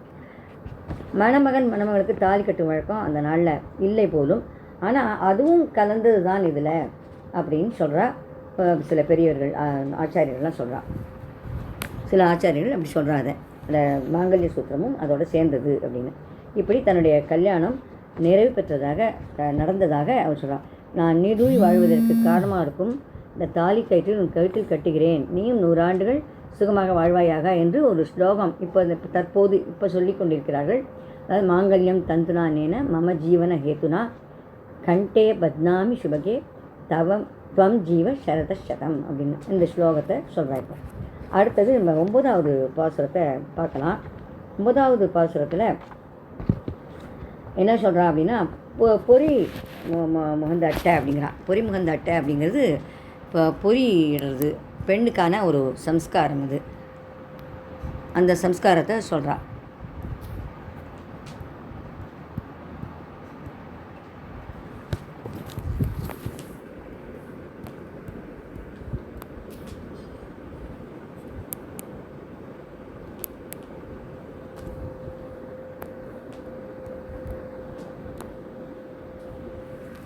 அந்த சம்ஸ்காரத்தை சொல்கிறா. வரிசிலை வாழ்முகத்து எண்ணெய் மார்தாம் வந்திட்டு எரிமுகம் பாரித்து என்னை முன்னே நிறுத்தி அறிமுகன் அச்சுதன் கைமேலன் கை வைத்து பொறிமுகந்து அட்ட கனா கண்டேன் தோழினான் என்று சொல்கிறாவோ. 9வது பாசுரம். வரிசிலை வாழ்முகத்து எண்ணெய் மார்தாம் வந்திட்டு எரிமுகம் பாரித்து என்னை முன்னே நிறுத்தி அறிமுகன் அச்சுதன் கைமேலன் கை வைத்து பொறிமுகந்து அட்ட கனா கண்டேன் தோழினான். இந்த பாசுரத்தில் அண்ணன்மார்கள்லாம் அழகிய வில்லை போன்ற புருவத்தை உடையவர்கள், இளம் காளைகள் தங்கள் தங்கை திருமாலையே மனம் செய்து கொண்டிருக்கிறார்ன்ற பேரானந்தத்தில் அவர்களுடைய முகம் எல்லாம் பூரித்து ஒளி வீசி பிரகாசித்து கொண்டிருக்கிறது என்றார். எரிமுகம் பாரித்து எண்ணெய் முன்னே நிறுத்தி அந்த அண்ணன்மார்கள்லாம் அக்னிக்கு அருகில் வந்து அக்னியை நன்றாக கொழுந்து விட்டு எரிய செய்தனராம். அக்னிக்கு அருகில் என்னை இருக்க செய்து சிங்கத்தை போன்ற கம்பீரமான திருமுகம் கொண்ட என் கண்ணனுடைய கைகளின் மேல் என் கைகளை வைத்தனர். அதாவது கண்ணன் என் 2 கைகளையும் தன் 2 கைகளால் கீழிருந்து பிடித்து கொண்டான் அப்படிங்கிறான். பிறகு என் அண்ணன்மார்கள் பாத்திரத்திலிருந்து நெல் பொறிகளை எடுத்து என் கைகளில் கொடுத்தார்கள். நான் அவற்றை அக்னியில் சேர்த்தேன் அப்படிங்கிறான். அக்னியில் சேர்த்ததும் அதுக்கப்புறமா என்ன பண்ணுறா, திருமணத்தில் அடுத்தபடியாக மணமகளின் சகோதரன் மூலமாக பொறியிடுவது வழக்கமாக உள்ளது. அதாவது 8வது பாசுரத்துக்கு அப்புறம் அம்மி மிதிக்க கனா கண்டேன்ற 8வது பாசுரத்தில் அந்த அம்மி மிதிச்சுட்டு வந்ததுக்கப்புறமாக பொறியிடுறதுங்கிறது ரொம்ப முக்கியமான ஒரு கட்டம். அதை மணமகள் செய்கிறது. இதில் ஒரே ஒரு அக்னி சம்ஸ்காரம் மணமகள் செய்கிறது. இது மணமகளின் சகோதரன் மூலமாக பொறியிடுவது வழக்கமாக உள்ளது. அதாவது மேலே சொன்னபடி மணமகளின் சகோதரன் பெண்ணின் 2 கைகளையும் சேர்த்து வைத்து நெல் பொறியை கொடுக்கிறான். பெண்ணின் கைகளின் கீழே மணமகன் தன் கைகளை வைத்து கொண்டு மந்திரங்களை சொல்கிறான். இப்போ பெண் நேரடியாக அக்னியில் இடறதில்லை. அந்த பொறியை மணமகன் கை அடியில் இருக்கும், மணமகள் கைக்கு அடியில். அப்போது பெண் அந்த நெல் பொறியை அக்னியில் இடுறான். இந்த மணமகன் சொல்லும் மந்திரங்கள் பொருள் என்ன அப்படின்னா, இந்த பெண் என் கணவன் நீண்ட ஆயுள் உள்ளவனாக இருக்க வேண்டும், 100 ஆண்டுகள் வாழ வேண்டும் என்று சொல்லிக்கொண்டு அந்த நெல் பொறியை அக்னியில் ஹோமம் செய்கிறான். இந்த பெண் பிறந்த இடத்திலிருந்து சந்தோஷமாக என் வீட்டிற்கு வர வேண்டும், என் வீட்டில் என்னை விட்டு ஒரு பொழுதும் பிரியாமல் மகிழ்ச்சியாக இருக்க வேண்டும், நாங்கள் ஒற்றுமையாகவும் ஒத்த மனம் கொண்டவர்களாகவும் இருக்க வேண்டும் என்று அந்த மந்திரங்கள் சொல்கின்றன. இந்த மந்திரத்தை அவர் சொல்கிறான். அடுத்தது குங்குமம் அப்பி குளிசாந்த மட்டித்து அப்படிங்கிறதுல இவர்களுக்கு மஞ்சனை மாட்டி எல்லாம் செய்கிறாலாம். ஊர்வலமாக வரா 2 பேரும், மணமக்கள் 2 பேருமே ஊர்வலமாக வரா, யானை மேலே ஊர்வலமாக வரா. அதுக்கடுத்த பாசுரம் தான் முடிவு பாசுரம். அதாவது கடைசி பாசுரமாக இருக்குது, 11வது பாசுரம். அதில் என்ன பலன் கிடைக்கும் அப்படிங்கிறத சொல்கிறான் ஆண்டாள். இந்த பாசுரங்கள் சொன்னாக்க என்ன ஆண்டாள் சொல்கிறது என்னென்னா, ஆயனுக்காக தான் கண்ட கனாவினை வேயர் புகழ் வில்லிபுத்தூர் கோன் கோதை சொல் தூய தமிழ் மாலை ஈரைந்தும் வல்லவர் வாயும் நன்மக்களை பெற்று மகிழ்வரே அப்படிங்கிறான். ஆண்டாள் இப்படி கண்ணனுடன் திருமணம் நடந்த கனா கண்டாள். அந்த கனவை தன் தோழிடம் சந்தோஷமாக விவரித்தார். இப்போ இந்த பதிகத்தை ஓதுவின் பலன் என்னங்கிறா. பெரியாழ்வார் சிறந்ததான வேயர்களின் குலத்தில் தோன்றியவர். ஸ்ரீவில்லிபுத்தூரில் உள்ள மக்கள் எல்லோரும் போற்றி கொண்டாடும் மகானாக விளங்கியவர். அவருடைய மகளான ஆண்டாளான நான் கண்ணனை திருமணம் செய்து கொண்டதாக கனவு கண்டேன் அப்படின்னு சொல்லிட்டு பரிசுத்தமான இந்த நிகழ்ச்சியை கூறும் இந்த பாடல்கள் இனிய தமிழில் இயற்றப்பட்டவை. பாமாலையான இந்த பதியத்தை ஓதுபவர்கள் நீண்ட ஆயுளையும் நற்குணங்களையும் கொண்ட நல்ல மக்களை பெறுவார்கள். எப்படின்னா நீண்ட ஆயுள் மற்றும் நற்குணங்கள், அதாவது பகவானை ஆராதனை பண்ணக்கூடிய ஒரு பக்தி ஏற்படுமா, பக்தியுடன் இருப்பார்கள். அந்த மக்களுடன் சேர்ந்து இருந்து எல்லையற்ற மகிழ்ச்சியை அடைவார்கள். இப்படிப்பட்ட மக்களை பெற்று அந்த மக்களோடு இருந்து நன்னா எல்லாத்தையும் அனுபவிப்பார்கள், சந்தோஷமாக அனுபவிப்பார்கள் அப்படிங்கிறான். இதில் ஆண்டாள் 11 பாடல் பாடியிருக்கிறார். இதில் ஒரு சுவாரஸ்யம் என்னென்னா, திருமணத்தின் போது மணமகன் இந்திரனே என் மனைவிக்கு 10 மக்களை கொடுப்பாயாக, கணவனான என்னை 11வது மகனாக அவள் நினைக்கும்படி செய்வாயாக அப்படின்னு ஒரு மந்திரம் சொல்கிறானாம் மணமகன். அதை குறிப்பதற்காகத்தான் இங்கே ஆண்டாள் 11 பாடல்களை பாடியிருக்கிறாள் போலிருக்கு என்று சொல்வார்கள் பெரியவர்கள். அடுத்த பாசுரம் நம்ம கவனிக்கலாம், பார்க்கலாம், அனுபவிக்கலாம். 11ஆம் பதிகத்தில் ஆண்டாள் ரங்கநாதரை பற்றி சொல்கிறா. அவர் தான் கல்யாணம் பண்ணிக்கணும்னு. இதில் தெரிவிக்கிறா, தான் பூமி தேவியின் அம்சம் அப்படிங்கிறத இதில் தெளிவுபடுத்துகிறா. பெருமான் இன்னும் வராத ஏக்கத்தால் ஆண்டாள் உடலும் உள்ளமும் தளர்ந்து போச்சு, பித்து பிடித்தா போல் இருந்தாளாம். வெந்த புண்ணில் வேலை பாய்ச்சியது போல் அவளை சுற்றிலும் இருந்த பூக்கள், பழங்கள், குயில்கள், மயில்கள் இப்படி ஒன்றுனா தூது விட்டுருந்தா. முதலிய பெருமானை நினைவூட்டி ஆண்டாளை மேலும் துன்பக்கடலில் ஆழ்த்தி கொண்டிருந்தனவாம். ஆண்டாளுடைய நிலைமையை கண்டு மற்ற பெண்கள்லாம் இறக்கப்பட்டு அவளுக்கு ஆறுதல் சொல்வதற்காக உறவுக்கார பெண்களும் அண்டை வீட்டு பெண்களும் அவளிடம் வந்தார்கள். அவரிடமும் தன்னை நிலைமையை சொல்லி புலம்புகிறாள் ஆண்டாள். இப்போ 8வது பாசுரத்தில் தான் வந்து பூமிதேவி தாயோடைய அம்சங்கிறத சொல்கிறா, வெளிப்படுத்துகிறா. பாசி தூர்த்து கிடந்த பார்மகட்கு பண்டொரு நாள் மாசுடம்பில் நீர் வாரா மானமிலா பன்றியாம் தேசுடைய தேவர் திரு அரங்கச் செல்வனார் பேசி இருப்பனகள் பேர்க்கவும் பேராவே அப்படிங்கிறான். அதாவது ராமாயணத்தில் மகாலட்சுமியை பாடுபட்டாலே அதை சொல்லி புலம்பினேன். அதே போல் பூமாதேவிக்காகவும் எவ்வளோ பாடுபட்டான் தெரியுமா அந்த பெருமாள் அப்படிங்கிறான். இரண்யாட்சன் என்னும் அரக்கன் பூமியை பாயா சுருட்டி கடலில் மூழ்கி பாதாளத்தில் கொண்டு வைத்தான். அப்போ பூமாதேவியை சமுத்திரத்திலேருந்து மீட்பதற்காக ஒரு பன்றியின் உருவம் எடுத்தான் பெருமாள். சமுத்திரத்தின் அடியில் பல காலம் மூழ்கி கிடந்ததால் பூமி தேவி பாசி படர்ந்து அழுக்கோடு இருந்தான். அவளை மீட்பதற்காக சாதாரண மக்கள் கூட அருவருக்கும்படியான மிகவும் இழப்பமான ஒரு பன்றியின் உருவத்தை எடுத்தானாம் எம்பெருமான். ஒரு நாள் குளிக்காவிட்டால் கூட நம் உடல் வேர்வை பெருகி நாற்றம் அடைகிறது. அதனால் நான் தினமும் ஒரு தடவையோ 2 தடவையோ நீராடுகிறோம். அப்படிப்பட்ட நாம் கூட ஒரு பன்றியை பார்த்து அருவரைப்படைகிறோம். எப்போதும் சேற்றிலும் சாக்கடையிலுமே வசிக்கிறது. அது மட்டுமா, இப்படி சாக்கடையில் இருக்கிறோமே என்று வெட்கப்படக்கூட தெரியாதான் பன்றிக்கு. மானமில்லா பன்றியாம் அப்படிங்கிறா. வெட்கப்படக்கூட தெரியாத பன்றி அப்படிங்கிறா. இன்னொரு அர்த்தம் சொல்லுவா, மானமில்லா பன்றியாம்னா உருவம் வந்து உயர்ந்த உருவம் அப்படிங்கிறா. தன் தேவியான பூமி பிராட்டி அழுக்கிலும் சேற்றிலும் கிடந்ததுனால தானும் அதே போல் அழுக்கிலும் சேற்றிலும் கிடக்கும் பன்றியின் வடிவத்தை எடுத்தார் போல் இருக்கு பெருமாள். பூமி தேவியை மீட்பதற்கு பன்றியின் வடிவம்தான் சரியானது என்று நினைத்து அந்த உருவத்தை எடுக்கும் தயங்கல்ல பெருமாள். ஏன்னா பூமியை தொலைச்சிட்டு போகணும், அதுக்கு பன்றி உருவம் தான் சரியானது என்பதற்காக அந்த வடிவத்தையும் எடுத்தான் எம்பெருமான். மற்ற பன்றிகள் எல்லாம் அதனுடன் சேர்ந்து விளையாடினவாம். பகவான் பன்றி அவதாரம் எடுத்ததும் வராக அவதாரம் எடுத்ததும் மற்ற பன்றிகள்லாம் சேர்ந்து விளையாடித்தான். பகவானுடைய அந்த திருமேனியிலேருந்து எந்த நாற்றமும் வரவில்லையாம், நல்ல வாசனை தான் வந்துதான். பிறகு இரண்யாட்சனை கொண்டு பூமியை மீட்டான் அப்படின்னு வரலாறு. இங்கே வார்த்தையில் விளையாடுற ஆண்டாள். மானம் என்பதற்கு வெட்கம்னு ஒரு பொருள், அந்த பொருள் தான் இது இப்போ சொன்னோம். அடுத்தது மானமில்லா பன்றி அப்படின்னா அளவே இல்லாத மிகப்பெரிய பூதாகாரமான பன்றி அப்படின்னும் சொல்லலாம்.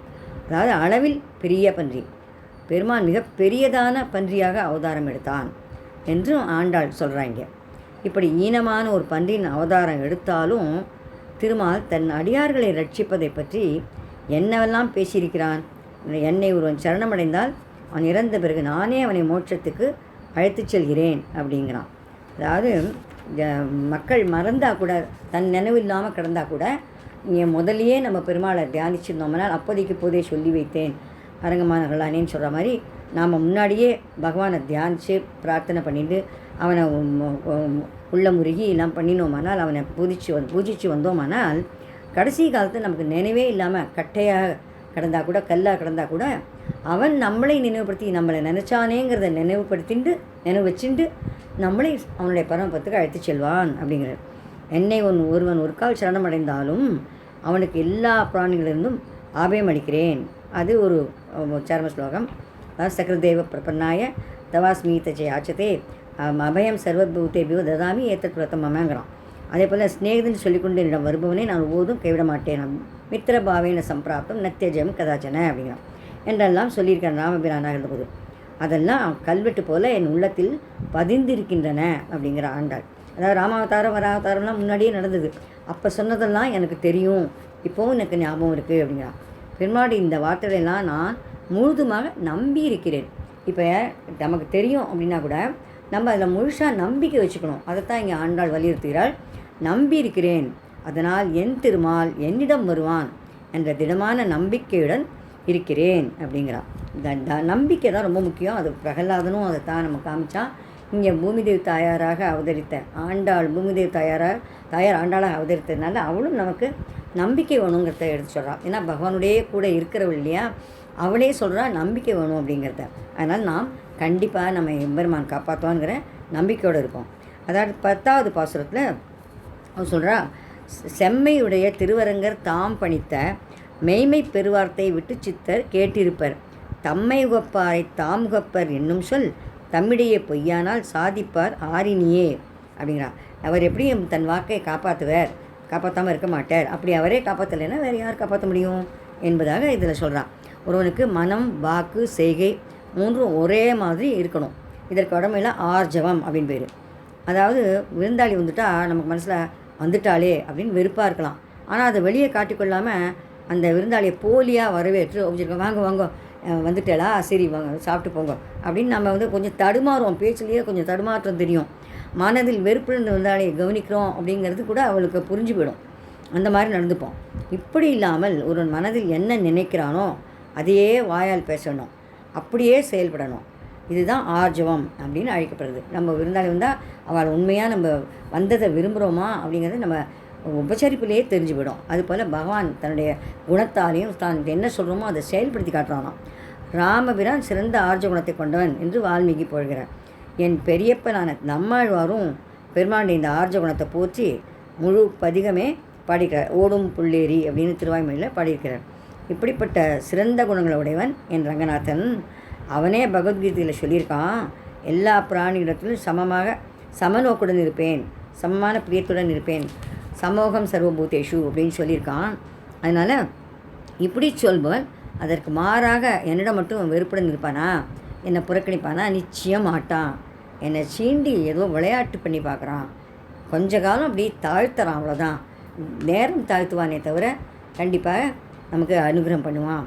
அதுமாரி பகவத்கீதையில் கண்ணபரான், என்னையே சரணமடை, நான் உன்னை எல்லா பாவங்களும் விடுவிக்கிறேன், நீ கவலைப்படாதே அப்படின்னு சொன்னான். சர்வதர்மான் பரித்தியஜ்ய மாம் ஏகம் சரணம் ரஜ அகம் துவா சர்வ பாபேபியோ மோக்ஷேஷ்யாமி மா சுச்சக அப்படின்னு சொல்லியிருக்கான். அதே போல் வராக பெருமானும் சொல்லியிருக்கான், ராமபிரானும் சொல்லியிருக்கான். எல்லாம் என் தகப்பனும் குருவுமான பெரியாழ்வார் அறிந்தவர் தான். அதனால் பெருமாள் நிச்சயம் காப்பாற்றுவார் என்று நிம்மதியுடன் இருப்பார். இந்த தத்துவங்களெல்லாம் எனக்கும் குருவாக இருந்து உபதேசம் பண்ணியிருக்கார். அதாவது நாம் எத்தனை தான் ஒவ்வொருத்தரை கொண்டும் நம்ம தூது விட்டு பண்ணால் கூட ஆச்சாரியன் மூலமாக நாம் பகவானை அடையணுங்கிறத இந்த நல்ல என் தோழி அந்த பாசுரத்தில் அவர் சொல்லியிருக்கா. வாண்டாள் 10வது இதில் நல்ல என் தோழி அப்படிங்கிறத பாசுரத்தில் சொல்லியிருக்கா. அதே போல் இங்கே வந்து என் தகப்பனார் எல்லாம் தெரிஞ்சவர், அதனால் அவர் மூலமாக போகலாம் அப்படிங்கிறான். பகவத்கீதையில் கண்ணபிரான், ஞானிகள் என்னிடம் மிகவும் பிரியம் வைத்திருக்கிறார்கள், நானும் அவர்களிடம் பிரியம் வைத்திருக்கிறேன். என்னை யார் பக்தியுடன் வணங்குகிறார்களோ அவரிடம் நானும் பிரியத்துடன் இருக்கிறேன் வேற சொல்லியிருக்கான். அதனால் கண்டிப்பாக நான் திருமாலிடம் மிகுந்த பிரியத்துடனும் அன்புடனும் இருக்கேன். அதனால் அவனும் தானே கீதையில் சொல்கிறபடி என்னிடம் மிகுந்த பிரியத்துடனும் அன்புடனும் இருக்க வேண்டாமோ? அப்படி அவன் என்னிடம் இல்லாட்டா கீதையில் சொன்ன வார்த்தை பொய் என்று ஆகிவிடும் அல்லவோ? அது அவனுக்கு தகுமா அப்படின்னு கேட்குறான். அதாவது திருமாலின் விஷயத்தில் பராமுகமாக இருப்பது வேலியே பயிரை மேறுவது போல இருக்கிறது, எப்படியும் அவன் திருவுருள் கிடைக்கும் என்று நம்பிக்கையுடன் இருக்கிறேன் என்கிறார். இங்கே நம்பிக்கையுடன் இருப்பதாக ஆண்டாள் சொல்கிறார். அடுத்து நம்ம வந்து 12வது பதிகத்தை பார்க்கலாம். 12வது பதிகத்தில் 3வது பாசனம் சொல்லலாம் பார்க்கலாம். தந்தையும் தாயும் உற்றாரும் நிற்க தனி வழியே போயினாள் என்னும் சொல்லு வந்த பின்னை பழிக்காப்பரிது. மாயவன் வந்து உருக்காட்டுகின்றான், கொந்தளமாக்கி பறக்கழித்து குறும்பு செய்வான். ஓர் மகனை பெற்ற நந்தகோபாலன் கிடைத்தலேக்கே நள்ளிருக்கண் என்னை உய்த்திடுமின் அப்படிங்கிறான். அதாவது கண்ணன் வராதனால ரொம்ப பதட்டப்படுறா. என்னை கொண்டு போய் சேர்த்து விட்டுருங்கோ அவன் இருந்த இடத்துல அப்படிங்கிறார். அதனால் மாமி முதல்வரை கண்ணன் இருந்த இடத்துக்கு தன்னை கொண்டு செல்லும்படி வேண்டுகிறாள். ஆனால் நடக்குமா அப்படிங்கிறது யோசனை பண்ண வேண்டியது. அதுக்கு அடுத்த பதிகத்தில் சொல்கிறா நடக்காது அப்படிங்கிறது அவளே சொல்கிறாத. இப்போ என்னை கொண்டு விடுங்கோ அப்படிங்கிறான். ஞாபகார்த்தமாக இருக்கக்கூடிய அந்த இடங்களில் என்னை கொண்டு சேருங்கள்ங்கிறான். மாமிலே, என்னுடைய தந்தை தாய் சொந்தக்காரனா நீங்கள் எல்லாரும் இருக்கும்போது நான் மட்டும் தனியே கிளம்பிட்டேன் அப்படிங்கிற பழிச்சொல் வந்தால் அது உங்களுக்குத்தான் அவமானம். அதனால் என்னை நீங்கள் அங்கே கொண்டு சேர்த்துருங்கோ. தனியே விட்டுட்டு ஓடி போய்விட்டாள் அப்படிங்கிறத சொல்லி வரக்கூடாது. தந்தை தடுத்தும் கேட்காமல் போய்விட்டாள் அப்படிங்கிற பழிச்சொல் வரும்படியாக நான் தனியே போனேன்னா அதுக்கப்புறம் அந்த பழியை காப்பது ரொம்ப கஷ்டம், அந்த கெட்ட பேரை போக்கடிப்பது ரொம்ப கஷ்டம். ஆனால் இந்த மாயக்கண்ணன் சும்மா இருப்பானா? வெறுமனே இருக்க விட மாட்டேங்கிறான். அந்த பொல்லாத கல்வன் என் கண் முன்னால் வந்து தன் அழகு திருமேனியை காட்டி என்னை மயக்கிறான். அவனுடைய பேரழகில் ஈடுபட்டு நான் அவனிடம் போக வேண்டும் என்று துடிதுடிக்கும்படி பண்ணுகிறான். நந்தகோபாலன் வளர்த்த தீராத விளையாட்டு பிள்ளை அவன். ஆயர்பாடியில் அவன் செய்த குறும்புகள் தான் எத்தனை ஆயர்களிடமும் இடைப்பெண்களிடமும் அவன் விளையாடின விளையாட்டுக்கள் எல்லாம் என் தகப்பனார் பெரியாழ்வார் சொல்லியிருக்கேன். எனக்கு பெரியப்பான குலசேகர ஆழ்வார் பாடலையும் அதை கேட்டிருக்கேன் நான். அதனால் என்னை உடனே ஆய்ப்பாடிக்கு அழைத்து செல்லுங்கள். அங்கே நந்தகோபாலுடைய அரண்மனை வாசலில் நள்ளிரவில் கொண்டு விடுங்கள் அப்படிங்கிறான். ஏன் அப்படின்னா, நந்தகோபன் மற்றவர்களும் என்னை யார் கேட்கக்கூடும், தந்தைக்கு பயந்து கண்ணனும் தெரியாதுன்னு சொல்லிடலாம் பகலில் கொண்டு விட்டாக்க. அதனால் நள்ளிரவில் கொண்டு விடுங்கள். எல்லா பெண்களையும் போல் அங்கே நிறைய பெண்கள் இருப்பாள், என்னை இரவில் கொண்டு அங்கே என்னை போல் கண்ணனால் ஏமாற்றப்பட்ட மற்ற பெண்கள்லாம் வந்து காத்திருப்பார்கள். அந்த நள்ளிரவில் கண்ணனால் எந்த விதமான ஷாக்கு போக்கும் சொல்ல முடியாது, அவன் என்னை ஏற்றுக்கொண்டே தீர வேண்டும், அந்த நம்பிக்கையோடு இருக்கேன். அதனால் நள்ளிரவில் கொண்டு விடுங்கள் அப்படின்னு சொல்கிறான். அடுத்து ஒரு 8வது பாசுரத்தை பார்க்கலாம். கற்றினம் மேய்க்கவும் மேய்க்க பெற்றான், காடுவாழ் சாதியுமாக பெற்றான், பற்றிலி ஒருடையாய் முண்டான், பாவிகாள் உங்களுக்கு ஏற்றுக்கொள்ளு, கற்றன பேசி வசகுணாதே, காலிகள் உழிய மழை தடுத்து கொற்றக்குடையாக ஏந்தி நின்ற கோவர்தனத்து என்னை ஊய்த்திடுமின் அப்படிங்கிறான். கோவர்தனத்து என்னை ஊய்த்திடுவேன், கோவர்தனத்தில் என்னை கொண்டு போய் சேர்த்து விட்டுருங்கோ அப்படிங்கிறான். அங்கே நான் அவனை பார்த்துக்கிறேன் அப்படிங்கிறான். மாமிகளே, நீங்கள் என்ன பரியாசம் செய்கிறீர்கள், போய் ஒரு மாடு மேய்க்கும் இடையனிடம் போய் நீ இப்படி மயங்கி நிற்கிறியே, அவன் கண்டுக்குட்டிலாம் ஓட்டிக்கொண்டு வெயிலும் மழையிலும் காட்டிலும் மேட்டிலும் திரிகிறான், எல்லாரோட வீடுகள்லேயும் பூந்து வெண்ணெய் நெய்யெல்லாம் திருடி சாப்பிட்றான், அவனை அடக்க முடியாமல் அவன் தாய் யசோதை அவனை கைத்தால் உரலோடு சேர்த்து கட்டினா, இப்படி ஒரு இடையனையும் திருடனையும் கண்டு நீ ஆசைப்படலாமா என்று கேட்கிறீர்கள் அப்படின்னு சொல்லிட்டு அதுக்கு தகுந்த பதிலடி கொடுக்குறாங்க ஆண்டாள். காட்டிற்கு சென்ற ராமபிரானை திருப்பி அழைத்து வருவதற்காக பரதன், வசிஷ்டர், ஜாபாலி முதலான முனிவருடன் சென்றான். பரதன் திரும்பி வருமாறு எவ்வளோ கெஞ்சி ராமன் உடன்படவில்லை. அப்போது ராமனை அயோத்திக்கு திரும்ப அழைத்து செல்ல வேண்டும் என்ற உயர்ந்த நோக்கத்தில் ஜாபாலி முனிவர் வேணும்னே நாத்திகவாதம் பேசினார். அதுபோல் நீங்களும் நான் தைரியமாக இருக்கணும் என்பதுக்காக இப்படி பேசுகிறீங்களா? அதாவது ஜாபாலி மாதிரி ஏதாவது நாத்திகமாக பேசினா எனக்கு என்னுடைய உறுதி எப்படி இருக்குது அப்படின்னு பார்க்குறதுக்காக, டெஸ்ட் பண்ணுறதுக்காக இப்படி பேசுகிறீங்களா? உங்கள் நோக்கம் உயர்ந்ததாக இருந்தாலும் நீங்கள் என் கண்ணனை இப்படிலாம் பேசக்கூடாது அப்படிங்கிறான். இதே மாதிரி தான் வேதாந்த தேசிகரும் தோழிகள்லாம் பரியாசம் பண்ணுற மாதிரி ஒரு ஸ்லோகம் அமைச்சிருக்கேன். இந்த மாதிரி நீ வந்து பாம்பு படுக்கையில் படுத்துட்டுருக்கான், எப்பவும் சீரின் இருக்கும், கருடன் மேலே பறந்து போகும், ஊர்வலமெல்லாம் நாங்கள் பார்க்க முடியாது, என்றெல்லாம் புராண புருஷன் ரொம்ப வயசானவன், இவன் எல்லாமே நீ கல்யாணம் பண்ணிக்க போறியா, இவனை போய் சூஸ் பண்ணியிருக்கே, செலக்ட் பண்ணியிருக்கே என்று தோழிகள்லாம் பரியாசம் பண்ணுற மாதிரி ஒரு ஸ்லோகம் அமைச்சிருக்கார் கோதாசுதியில். அதுபோல் இங்கேயும் பாசுரத்தில் ஆண்டாளே இதை அமைச்சு இதை அவளே பதிலும் சொல்கிறான். நீங்கள் உண்மையாகத்தான் அப்படி பேசுகிறீங்களா? அவனுடைய உயர்ந்த குணமெல்லாம் உங்களுக்கு பரியாசத்துக்கு இடமாக தோன்றுறதா? அவன் எளிமையாக நடந்துக்கிறதெல்லாம் உங்களுக்கு வந்து பரியாசமாக தோன்றுறதா? இது நீங்கள் செய்த பெரும் பாவம் அப்படிங்கிறான். நீங்கள் பண்ண பாவத்தினால்தான் தான் இப்படிலாம் தோன்றுறது உங்களுக்கு. நீங்கள் பண்ண பாவம்தான் உங்களுக்கு இப்படிலாம் தோன்றுறது. மகா பாவியான சிசுபாலன் காரணமே இல்லாமல் எப்போதும் கண்ணாபிரானை தூஷித்து கொண்டு திட்டி கொண்டு இருந்தான். நீங்கள் என்ன அவனுக்கு உற்சார உறவினர்களா? அவனுடைய தீய குணத்தையே கொண்டிருக்கிறீர்களே. நீங்கள் சொன்னதெல்லாம் பரம்பொருளான பரஞ்சோதியான திருமால் தன் மேன்மையை நினைக்காம எப்படி ஏழையுடன் கலந்து படுகிறான் என்பதைத்தான் காட்டுகிறதே தவிர வேறு எதுவும் இல்லை. இந்த எளிமை இந்த குணத்தை விட வேறு உயர்ந்த குணம் ஏதாவது உண்டா? அவன் செய்த இந்த எளிமையான செயல்கள்லாம் உங்களுக்கு பரியாசத்துக்கு இடமாகிறதா? என்ன கொடுமை இது! கன்று மேய்த்த அன்று அந்த மாயன் செய்த தீரச்செயல்லாம் உங்களுக்கு தெரியாதா? ஆயர்களுக்கும் பசுக்களுக்கும் தீங்கிழைத்து வந்த காளிங்கன் கொடிய பாம்பை அடைக்கினான். கம்சன் அனுப்பிய எத்தனை அசுரர்களை அனாயாசமாக கொன்றான். தன் இடுப்பில் கட்டின உரலை இழுத்து சென்று 2 மருத மரங்களை முறித்தான். சாபத்தால் அப்படி மரங்களால் நின்ற குபேரன் மகன்களுக்கு சாப விமோச்சனம் அளித்தான். நல்லதும் பண்ணியிருக்கானே, அதெல்லாம் நினைக்க மாட்டேல. அதனால் இப்படி கண்டபடியெல்லாம் பேசி என் மனத்தை நோகடிக்காதீர்கள். நான் உங்களை திருப்பி திட்டும்படி நேரிடும், அதற்கு இடம் கொடுக்காதீர்கள் என்று இவளே அந்த பரியாசம் பண்ணவாளை திட்டுறா மாதிரி இவளே சொல்கிறாதையும். அப்புறம் இந்திரனுக்கு ஆயர்கள் செய்து வந்த பூஜையை தடுத்து நிறுத்தினான் கண்ணன். அந்த பூஜையை கோவர்தன மலைக்கு செய்யும்படி கூறினான். அவர்களும் அப்படியே செய்தனர். கோபம் கொண்ட இந்திரன் கல்மழை பொழிந்தான். கண்ணன் அந்த மலையே தன் விரலால் குடையாக பிடித்தான். அதன் அடியில் ஆயர்களின் பசுக்களையும் நிற்கச் செய்து மழையிலிருந்து காத்தான் கண்ணன். பிறகு இந்திரனும் தவற உணர்ந்து கண்ணவளானும் மன்னிப்பு கேட்டுக்கொண்டான். மாமிகளே, அதனால் நீங்கள் என்னை அந்த கோவர்தன மலை அருகில் அழைத்து சென்று விடுங்கள். மலை தூக்கின சிரமம் நீங்கும்படி நான் என் கண்ணுடைய கையை இதமாக தடவி கொடுப்பேன், காலை இதமாக பிடித்து விடுவேன். அதனால் அங்கே கொண்டு போய் என்னை சேர்த்து விடுங்கள் என்று இந்த பாசுரத்தில் ரொம்ப கெஞ்சி கேட்குறா இந்த மாமிமார்கள் எல்லாரும். அடுத்த பாசுரத்தில் அவள் கூட்டின்னு போனாளா அப்படிங்கிறத பார்க்கலாம். அது நடக்காதுன்னு தெரியும். அதனால் அவனுடைய அடையாளமாக ஏதாவது எனக்கு கொண்டு வந்து கொடுங்கள் அப்படிங்கிறான். அதை பார்ப்போம். நம்ம இப்போ 13வது பதிகம், அதில் 6வது பாசுரத்தை பார்க்கலாம். நடைவொன்றில்லா உலகத்து நந்தகோபன் மகன் என்னும் கொடிய கடிய திருமாலால் குழப்பு கூறு கொளப்பட்டு புடையும் பெயரையில்லேன் நான் போட்கண் மிதித்த அடிப்பாட்டில் கொடித்தான் குடர்ந்து பூசீர்கள் போகா உயிர் என் உடம்பையே என்று பாடுகிறார். இதில் என்ன சொல்கிறார், சென்ற பதியத்தில் ஆண்டாள் கண்ணன் வசித்த மதுரை, துவாரக, கோவர்தனகிரி முதலான இடங்களுக்கு தன்னை அழைத்து செல்லும்படி உறவினர்களை வேண்டினார். உறவினர்கள் அதற்கு ஒப்புக்கொள்ளலை. ஏன்னா ஆண்டாள் படுமையில் அவருடைய உடல் தளர்ந்த நிலையில் இருக்குது. வெகு தூரம் பிரயாணம் செய்ய முடியாது. அந்த காலத்திலோ வாகன வசதி கிடையாது. அதனால் ஸ்ரீவில்லிபுத்தூர்ந்து ஆண்டாளை நடத்தி அழைத்து கொண்டு போக முடியாது. அவ்வளோ தூரம் தோல்லையும் தூக்கின்னு போக முடியாது. ரொம்ப 13 வயசு பெண்ணாயிட்டா. அதோடு அவரவர்கள் வீட்டெல்லாம் விட்டுட்டு யாரும் வரவும் முடியாது, விரும்பவும் இல்லை. அதனால் எங்களால் முடியாதுமா அப்படின்னு சொல்லிட்டாலாம். அதுக்கு ஆண்டாள் சொல்கிறா இந்த பாசுரத்தில், என்னை கண்ணன் இருந்த இடங்களுக்கு அழைத்து செல்ல மறுக்கிறீர்கள், சரி அவனுடைய ஆடை அணிகலன்களையாவது என்னிடம் கொண்டு வந்து தாருங்கள் அப்படின்னு கேட்குறான்.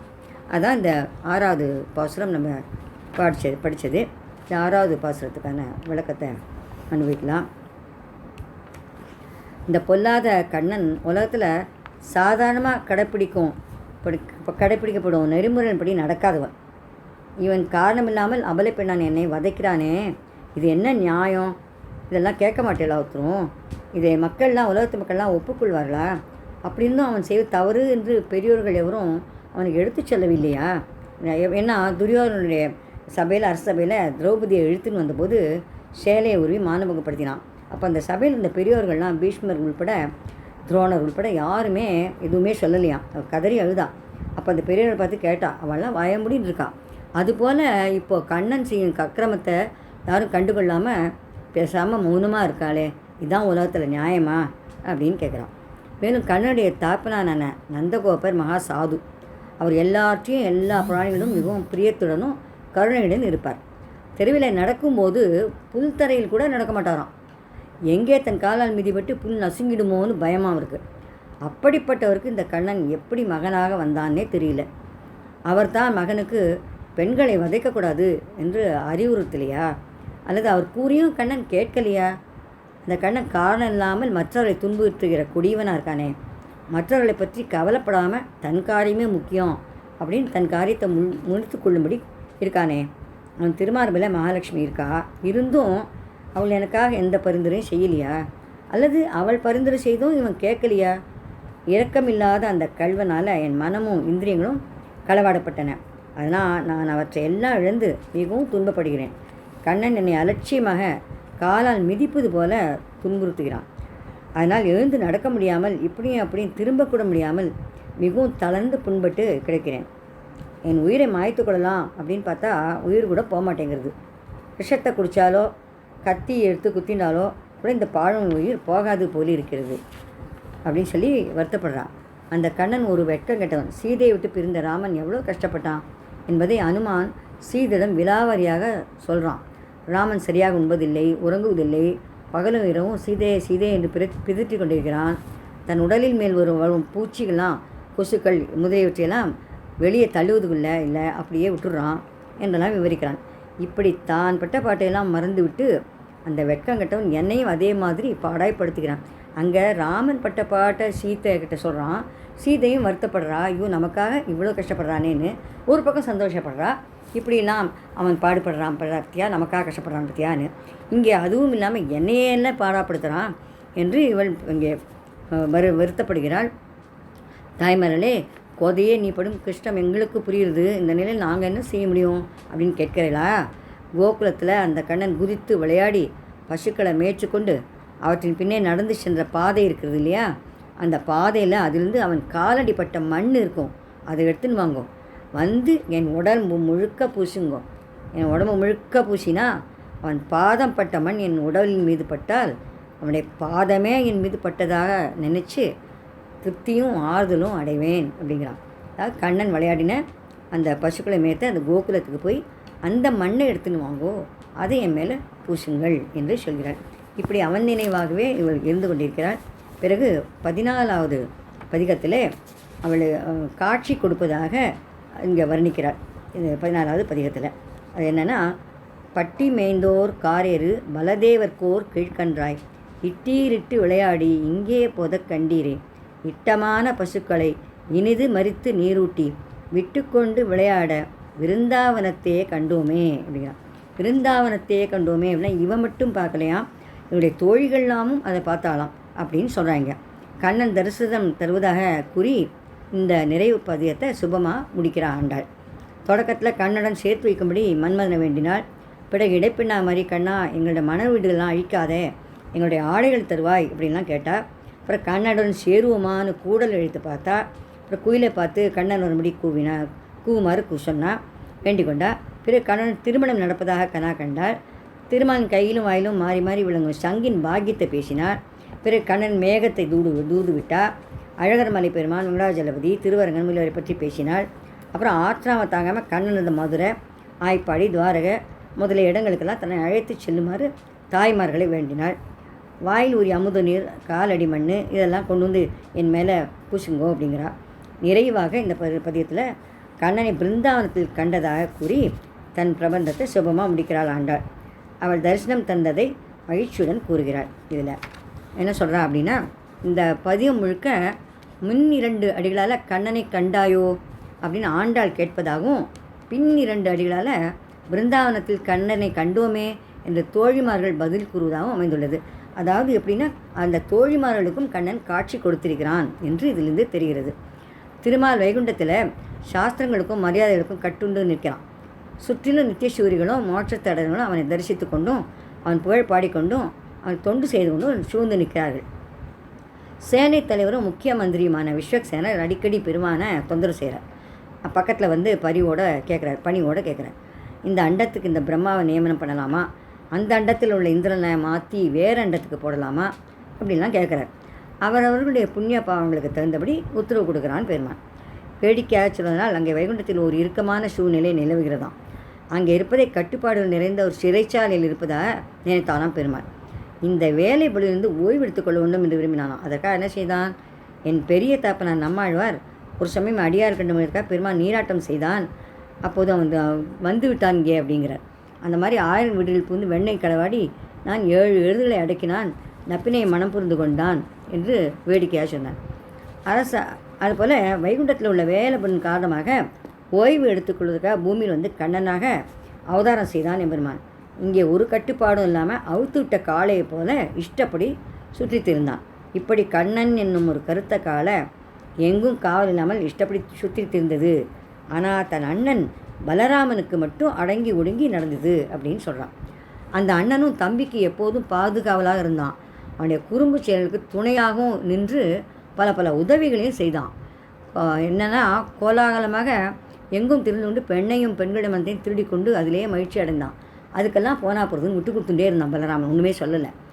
அப்படி இருந்தான். தோழிகளே, அந்த கருத்த காளையை நீங்கள் பார்த்தீர்களா அப்படிங்கிறான். தோழிகளும் கண்ணனை கண்டதை சொல்கிறார்கள். கோதையே, நாங்கள் பிருந்தாவனத்தில் கண்டோம். பசுக்களை மேய்ப்பதைத்தான் பேரின்பமாக கருதினான் அந்த பொல்லாதவன். வைகுண்டத்தில் இருப்பதை விட இங்கே இருந்து பசுக்களை மேய்ப்பதில் தான் அவன் எல்லையற்ற மகிழ்ச்சி அடைகிறான். அந்த பசுக்களின் பெயர்களை சொல்லி அவற்றை கூப்பிடுகிறான். அவையும் வாளை ஆட்டி கொண்டு அவனை ஓடினேன். அதாவது பசுக்களெல்லாம் அவன் பேர் சொல்லி கூப்பிடுவானாம். ஏ கல்யாணி இங்கே வா, ஏ கமலா இங்கே வா அப்படின்லாம் சொல்லி கூப்பிடுவானாம். அந்த பசுக்களும் அவன் குரலை கேட்டதும் அந்த கமலாங்கிற பசு கண்ணுக்குட்டி வேன் அம்மே அப்படின்னு கத்துமான். அந்த மாதிரி ஓடி வருமா. அந்த பசுக்களுக்கு குடிநீர் பருகுவதற்காக நீர்நிலைகளுக்கெல்லாம் அழைத்து செல்வான். மேய்ஞ்சி விடுத்து புல்லெல்லாம் மேய்ஞ்சி விடுத்து இப்போ தாகம் எடுக்கும் இல்லையா, தண்ணீர் குடிக்கணும். அதுக்காக இந்த நீர்நிலைகளுக்கு அழைத்து செல்வான். பசுக்களும் ஆனந்தமாக நீரை குடிக்கின்றன. ஆனால் இளங்கன்றுகளுக்கு குளங்கள் எப்படி நீரை குடிப்பது அப்படின்னு தெரியலையாம். அதுக்காக கண்ணன் என்ன பண்ணானா, அந்த கன்றுகளுக்கு நீர் குடிப்பதை பற்றி தானே செய்து காட்டி விளக்குகிறானாம். குளத்தில் இறங்கி கைகளை எல்லாம் முதுகின் பின்னால் வைத்துக்கொள்கிறான். நன்றாக குனிந்து நீரை தன் வாயால் பருகிறான். அந்த முறையை தெரிந்து கொண்டு கன்றுகளும் ஆனந்தமாக நீரை குடிக்கின்றன. ஆகா, குளத்தில் கண்ணன் குனிந்து நீரை பருகுவது எப்படி இருந்தது தெரியுமா? குளத்தின் மேலே ஒரு கருத்த மேகம் படிந்தது போல இருந்தது. அந்த பிருந்தாவனத்தில் விஷமக்காரன கண்ணனை கண்டோம் அப்படிங்கிறான். விஷமக்கார கண்ணனை கண்டோம் நாங்கள்லாம் அப்படின்னு இந்த தோழிகள்லாம் சொல்கிறான். அடுத்த ஒரு பாசுரத்தில் சொல்கிறா, 3வது பாசுரம். மாலாய் பிறந்த நம்பியை மாலே செய்யும் மணாளனை ஏலா பொய்கள் உரைப்பானை இங்கே போதக் கண்டீரே. மேலால் பறந்த வெயில் காப்பான் வினதிச் சிறுவன் சிறகென்னும் மேலா பின் கீழ் வருவானை விருந்தாவனத்தே கண்டோமே அப்படிங்கிறான். இப்போ வந்து விளையாடுறாங்க இருக்கான் கண்ணன். பெண்களை வைத்திருக்க அன்பே ஒரு வடிவெடுத்தது போன்றவன். அவன் பெண்களத்தில் அன்பு வைத்திருக்கான். அதே போல் பெண்களையும் தன் அழகிலையும் புன்சிரிப்பிலையும் மயங்கி பித்தா அப்படி செய்யறான். மாலாய் பிறந்தமனாலனே அப்படிங்கிறான். எப்போது பார்த்தாலும் நம்ப முடியாத பொய்களை சொல்லுவானாம். அதையே வழக்கமாக வச்சுருக்கானோ. பொய் சொன்னாலும் பொருந்த சொல்லணும் அப்படிங்கிற பழமொழிலாம் அவனுக்கு காற்றுல பறக்க விட்டுருவான். அவனுக்கு அதெல்லாம் தெரியாது. ஏதோ சொல்லுவான். பனைமரத்தில் கண்ணுக்குட்டி இருந்தது அப்படிமா. அந்த மாதிரி ஏதோ சொல்லுவான். உண்மையே பேசுவதற்கு ராமனை போல பொய் பேசுவதற்கு ஒரு கண்ணன் வந்து பிறந்தான் போகணும். பாரத போரில் அர்ஜுனன் அன்று மாலைக்குள் ஜெயத்திரனை கொள்வதாக சபதம் செய்தான். தன் பக்தருடைய சபதம் நிறைவேறணும் என்பதற்காக பொல்லாத கண்ணன் சக்கரத்தால் சூரியனை மறைத்தான். மாலை வந்து விட்டது என்று நினைத்து வெளியில் வந்த ஜெயத்ரதனை அர்ஜுனனும் எளிதில் கொண்டான். இப்படி பாரத போல ஆயுதம் எடுக்க மாட்டேன் அப்படின்னு சபதம் பண்ண கண்ணன், ஆனால் பீஷ்மரோ கண்ணை ஆயுதம் எடுக்க வைப்பேன் என்று சபதம் செய்தார். தன் பக்தரான பீஷ்மருடைய சபதம் பொய்யாகக்கூடாது என்பதற்காக கருணை கண்ணன் தன் சபதத்தை மீறி ஆயுதத்தை கையில் எடுத்தான். இடைப்பெண் இல்லாத போது ஒரு வீட்டில் புகுந்து அவனுக்கு பயந்து மேலே வைத்திருக்கும் வெண்ணத்தாய்க்குள் கையை விடுவான் கண்ணன். அந்த சமயம் வெளியே சென்றிருந்த வீட்டுக்காரி வந்து விடுவார். கண்ணா, நான் வெளியே சென்றபோது என் வீட்டுக்குள் ஏன் புகுந்தாய் அப்படின்னு கேட்பான். என் வீடு என்று நினைத்து தவறாக புகுந்து விட்டேன் அப்படிமா. பயிலே வெண்ணத்தாய்க்குள்ளே ஏன் கை விடுகிறாய் என்று கேட்டால், என் கண்டுக்குட்டி தொலைந்து விட்டது, இந்த தாய்க்குள்ளே கண்டுக்குட்டி இருக்கிறதா என்று தேடுகிறேன் என்று பதில் சொல்வான். இப்படி பொருத்தம் இல்லாத பொய்கள் ஒன்றல்ல இரண்டல்ல 1000 பொய்களை சொல்வான் இந்த மாயக்கல்வன். தொழிலே நெஞ்சை கொள்ளை கொண்ட அந்த கல்வனை நீங்கள் பார்த்தீர்களா அப்படிங்கிறான். ஆமாம், உன்னுடைய கண்ணனை பிருந்தாவனத்தில் பார்த்தோம். அங்கே அவன் தெருவில் தோழருடன் விளையாடி கொண்டு பசுக்களை மேய்ப்பதற்காக சென்றான். அப்போது கண்ணன் மேலே வெயில் படாமல் இருப்பதற்காக கருடன் தன் சிறுகளை நன்றாக விரித்து கொண்டு கண்ணன் தலைக்கு மேலே ஒரு குடை போல இருந்தான் அப்படிங்கிறான். அதாவது கருடன் வந்து நிழல் கொடுத்தான் அவனுக்கு அப்படிங்கிறத சொல்கிறான். அடுத்து நம்ம முடிவு பாசுரமாக பார்ப்போம். நிறைவு பகுதியாக இந்த பாசுரத்தில் 10வது பாசுரத்தை பதிகத்தில் 10வது பாசுரத்தை பார்ப்போம். பருந்தாள் களிற்றுக்கு அருள் செய்த பரமன் தன்னை பாரின் மேல் விருந்தாவனத்தே கண்டமை விட்டு சித்தன் கோதை சொல் மருந்தாம் என்று தம்மனத்தே வைத்து கொண்டு வாழ்வார்கள் பெருந்தாளுடைய பிரான் அடிக்கீழ் பிரியாதென்றும் இருப்பாரே. இந்த பதியத்தை ஓதுவதோட பலனை கூறி நிறைவு செய்கிறாள் இந்த நாச்சியார் திருமொழியை. பருத்த காலலையுடைய கஜேந்திரன் திருமாலுக்காக பூவை பறிக்க ஒரு குளத்தில் இறங்கினான். அப்போ முதலையால் பீடிக்கப்பட்டான். முதலை யானையை தண்ணீருக்குள் இழுக்க, யானை முதலையை கரைக்கு இழுக்க அவருக்குள்ள கடும் போராட்டம் நிகழ்ந்தது. இந்த போராட்டம் 1000 ஆண்டுகளுக்கு நிகழ்ந்ததாக புராணம் சொல்கிறது. தன்னை காத்துக்கொள்ள முடியாமல் ஆதிமூலமே என்று அழைத்தது யானை. திருமாலும் பறந்து வந்து முதலிடமிருந்து யானையை விடுவித்தான். அந்த யானை அன்புடன் கொடுத்த தாமரை பூவையும் ஏற்றுக்கொண்டான். இப்போவும் கையில் தாமரை பூ இருக்குன்னா அது அந்த யானை கொடுத்த தாமரை பூ என்று சொல்லுவார்கள். இப்படி ஒரு மிருகமான யானைக்கும் கருணையுடன் அருள் புரிந்தான் பரம்பொருளான திருமால். அதுபோலவே தன்னை பக்தியுடன் வணங்கும் அடியார்களுக்கும் நிச்சயம் அருள் புரிவான். அந்த கருணைக்கடலை வைகுண்டம் செல்லாமல் இந்த உலகத்திலேயே பிருந்தாவனத்தில் கண்டு கழித்தாள் பெரியாழ்வாரின் மகளான ஆண்டாள். அதை 10 பாடல்கள் கொண்ட இந்த பதிகத்தில் அனுபவித்து பாடினாள். பிறப்பிறப்பு எனும் சம்சாரமாகிற வியாதியை போக்கும் மருந்தாகும் இந்த பாடல்கள். இதை உணர்ந்து கொண்டு இந்த பாடல்களை தங்கள் சிந்தையில் வைத்து கொண்டு வாழ்பவர்கள் பாக்கியசாலிகள். தம்மடியார்களை எப்போதும் காக்கும் பெருமையுடையவன் எம்பெருமான். அவனுடைய பாதங்கள் அவற்றின் கீழே இந்த உலகத்திலும் வைகுண்டத்திலும் எப்போதும் பிரியாமல் இருப்பார்கள் அந்த பாக்கியசாலிகள் என்று முடிக்கிறாங்க. இப்படி இந்த பதிகத்தை ஓதுவதன் பலனை கூறி பதிகத்தையும் பிரபந்தத்தையும் நிறைவு செய்கிறாள் ஆண்டாள். நாமும் இதை நிறைவு செய்கிறோம். ஆண்டாள் திருவடிகளே சரணம். சர்வம் ஸ்ரீ கிருஷ்ண பாதுகார்ப்பணமஸ்து.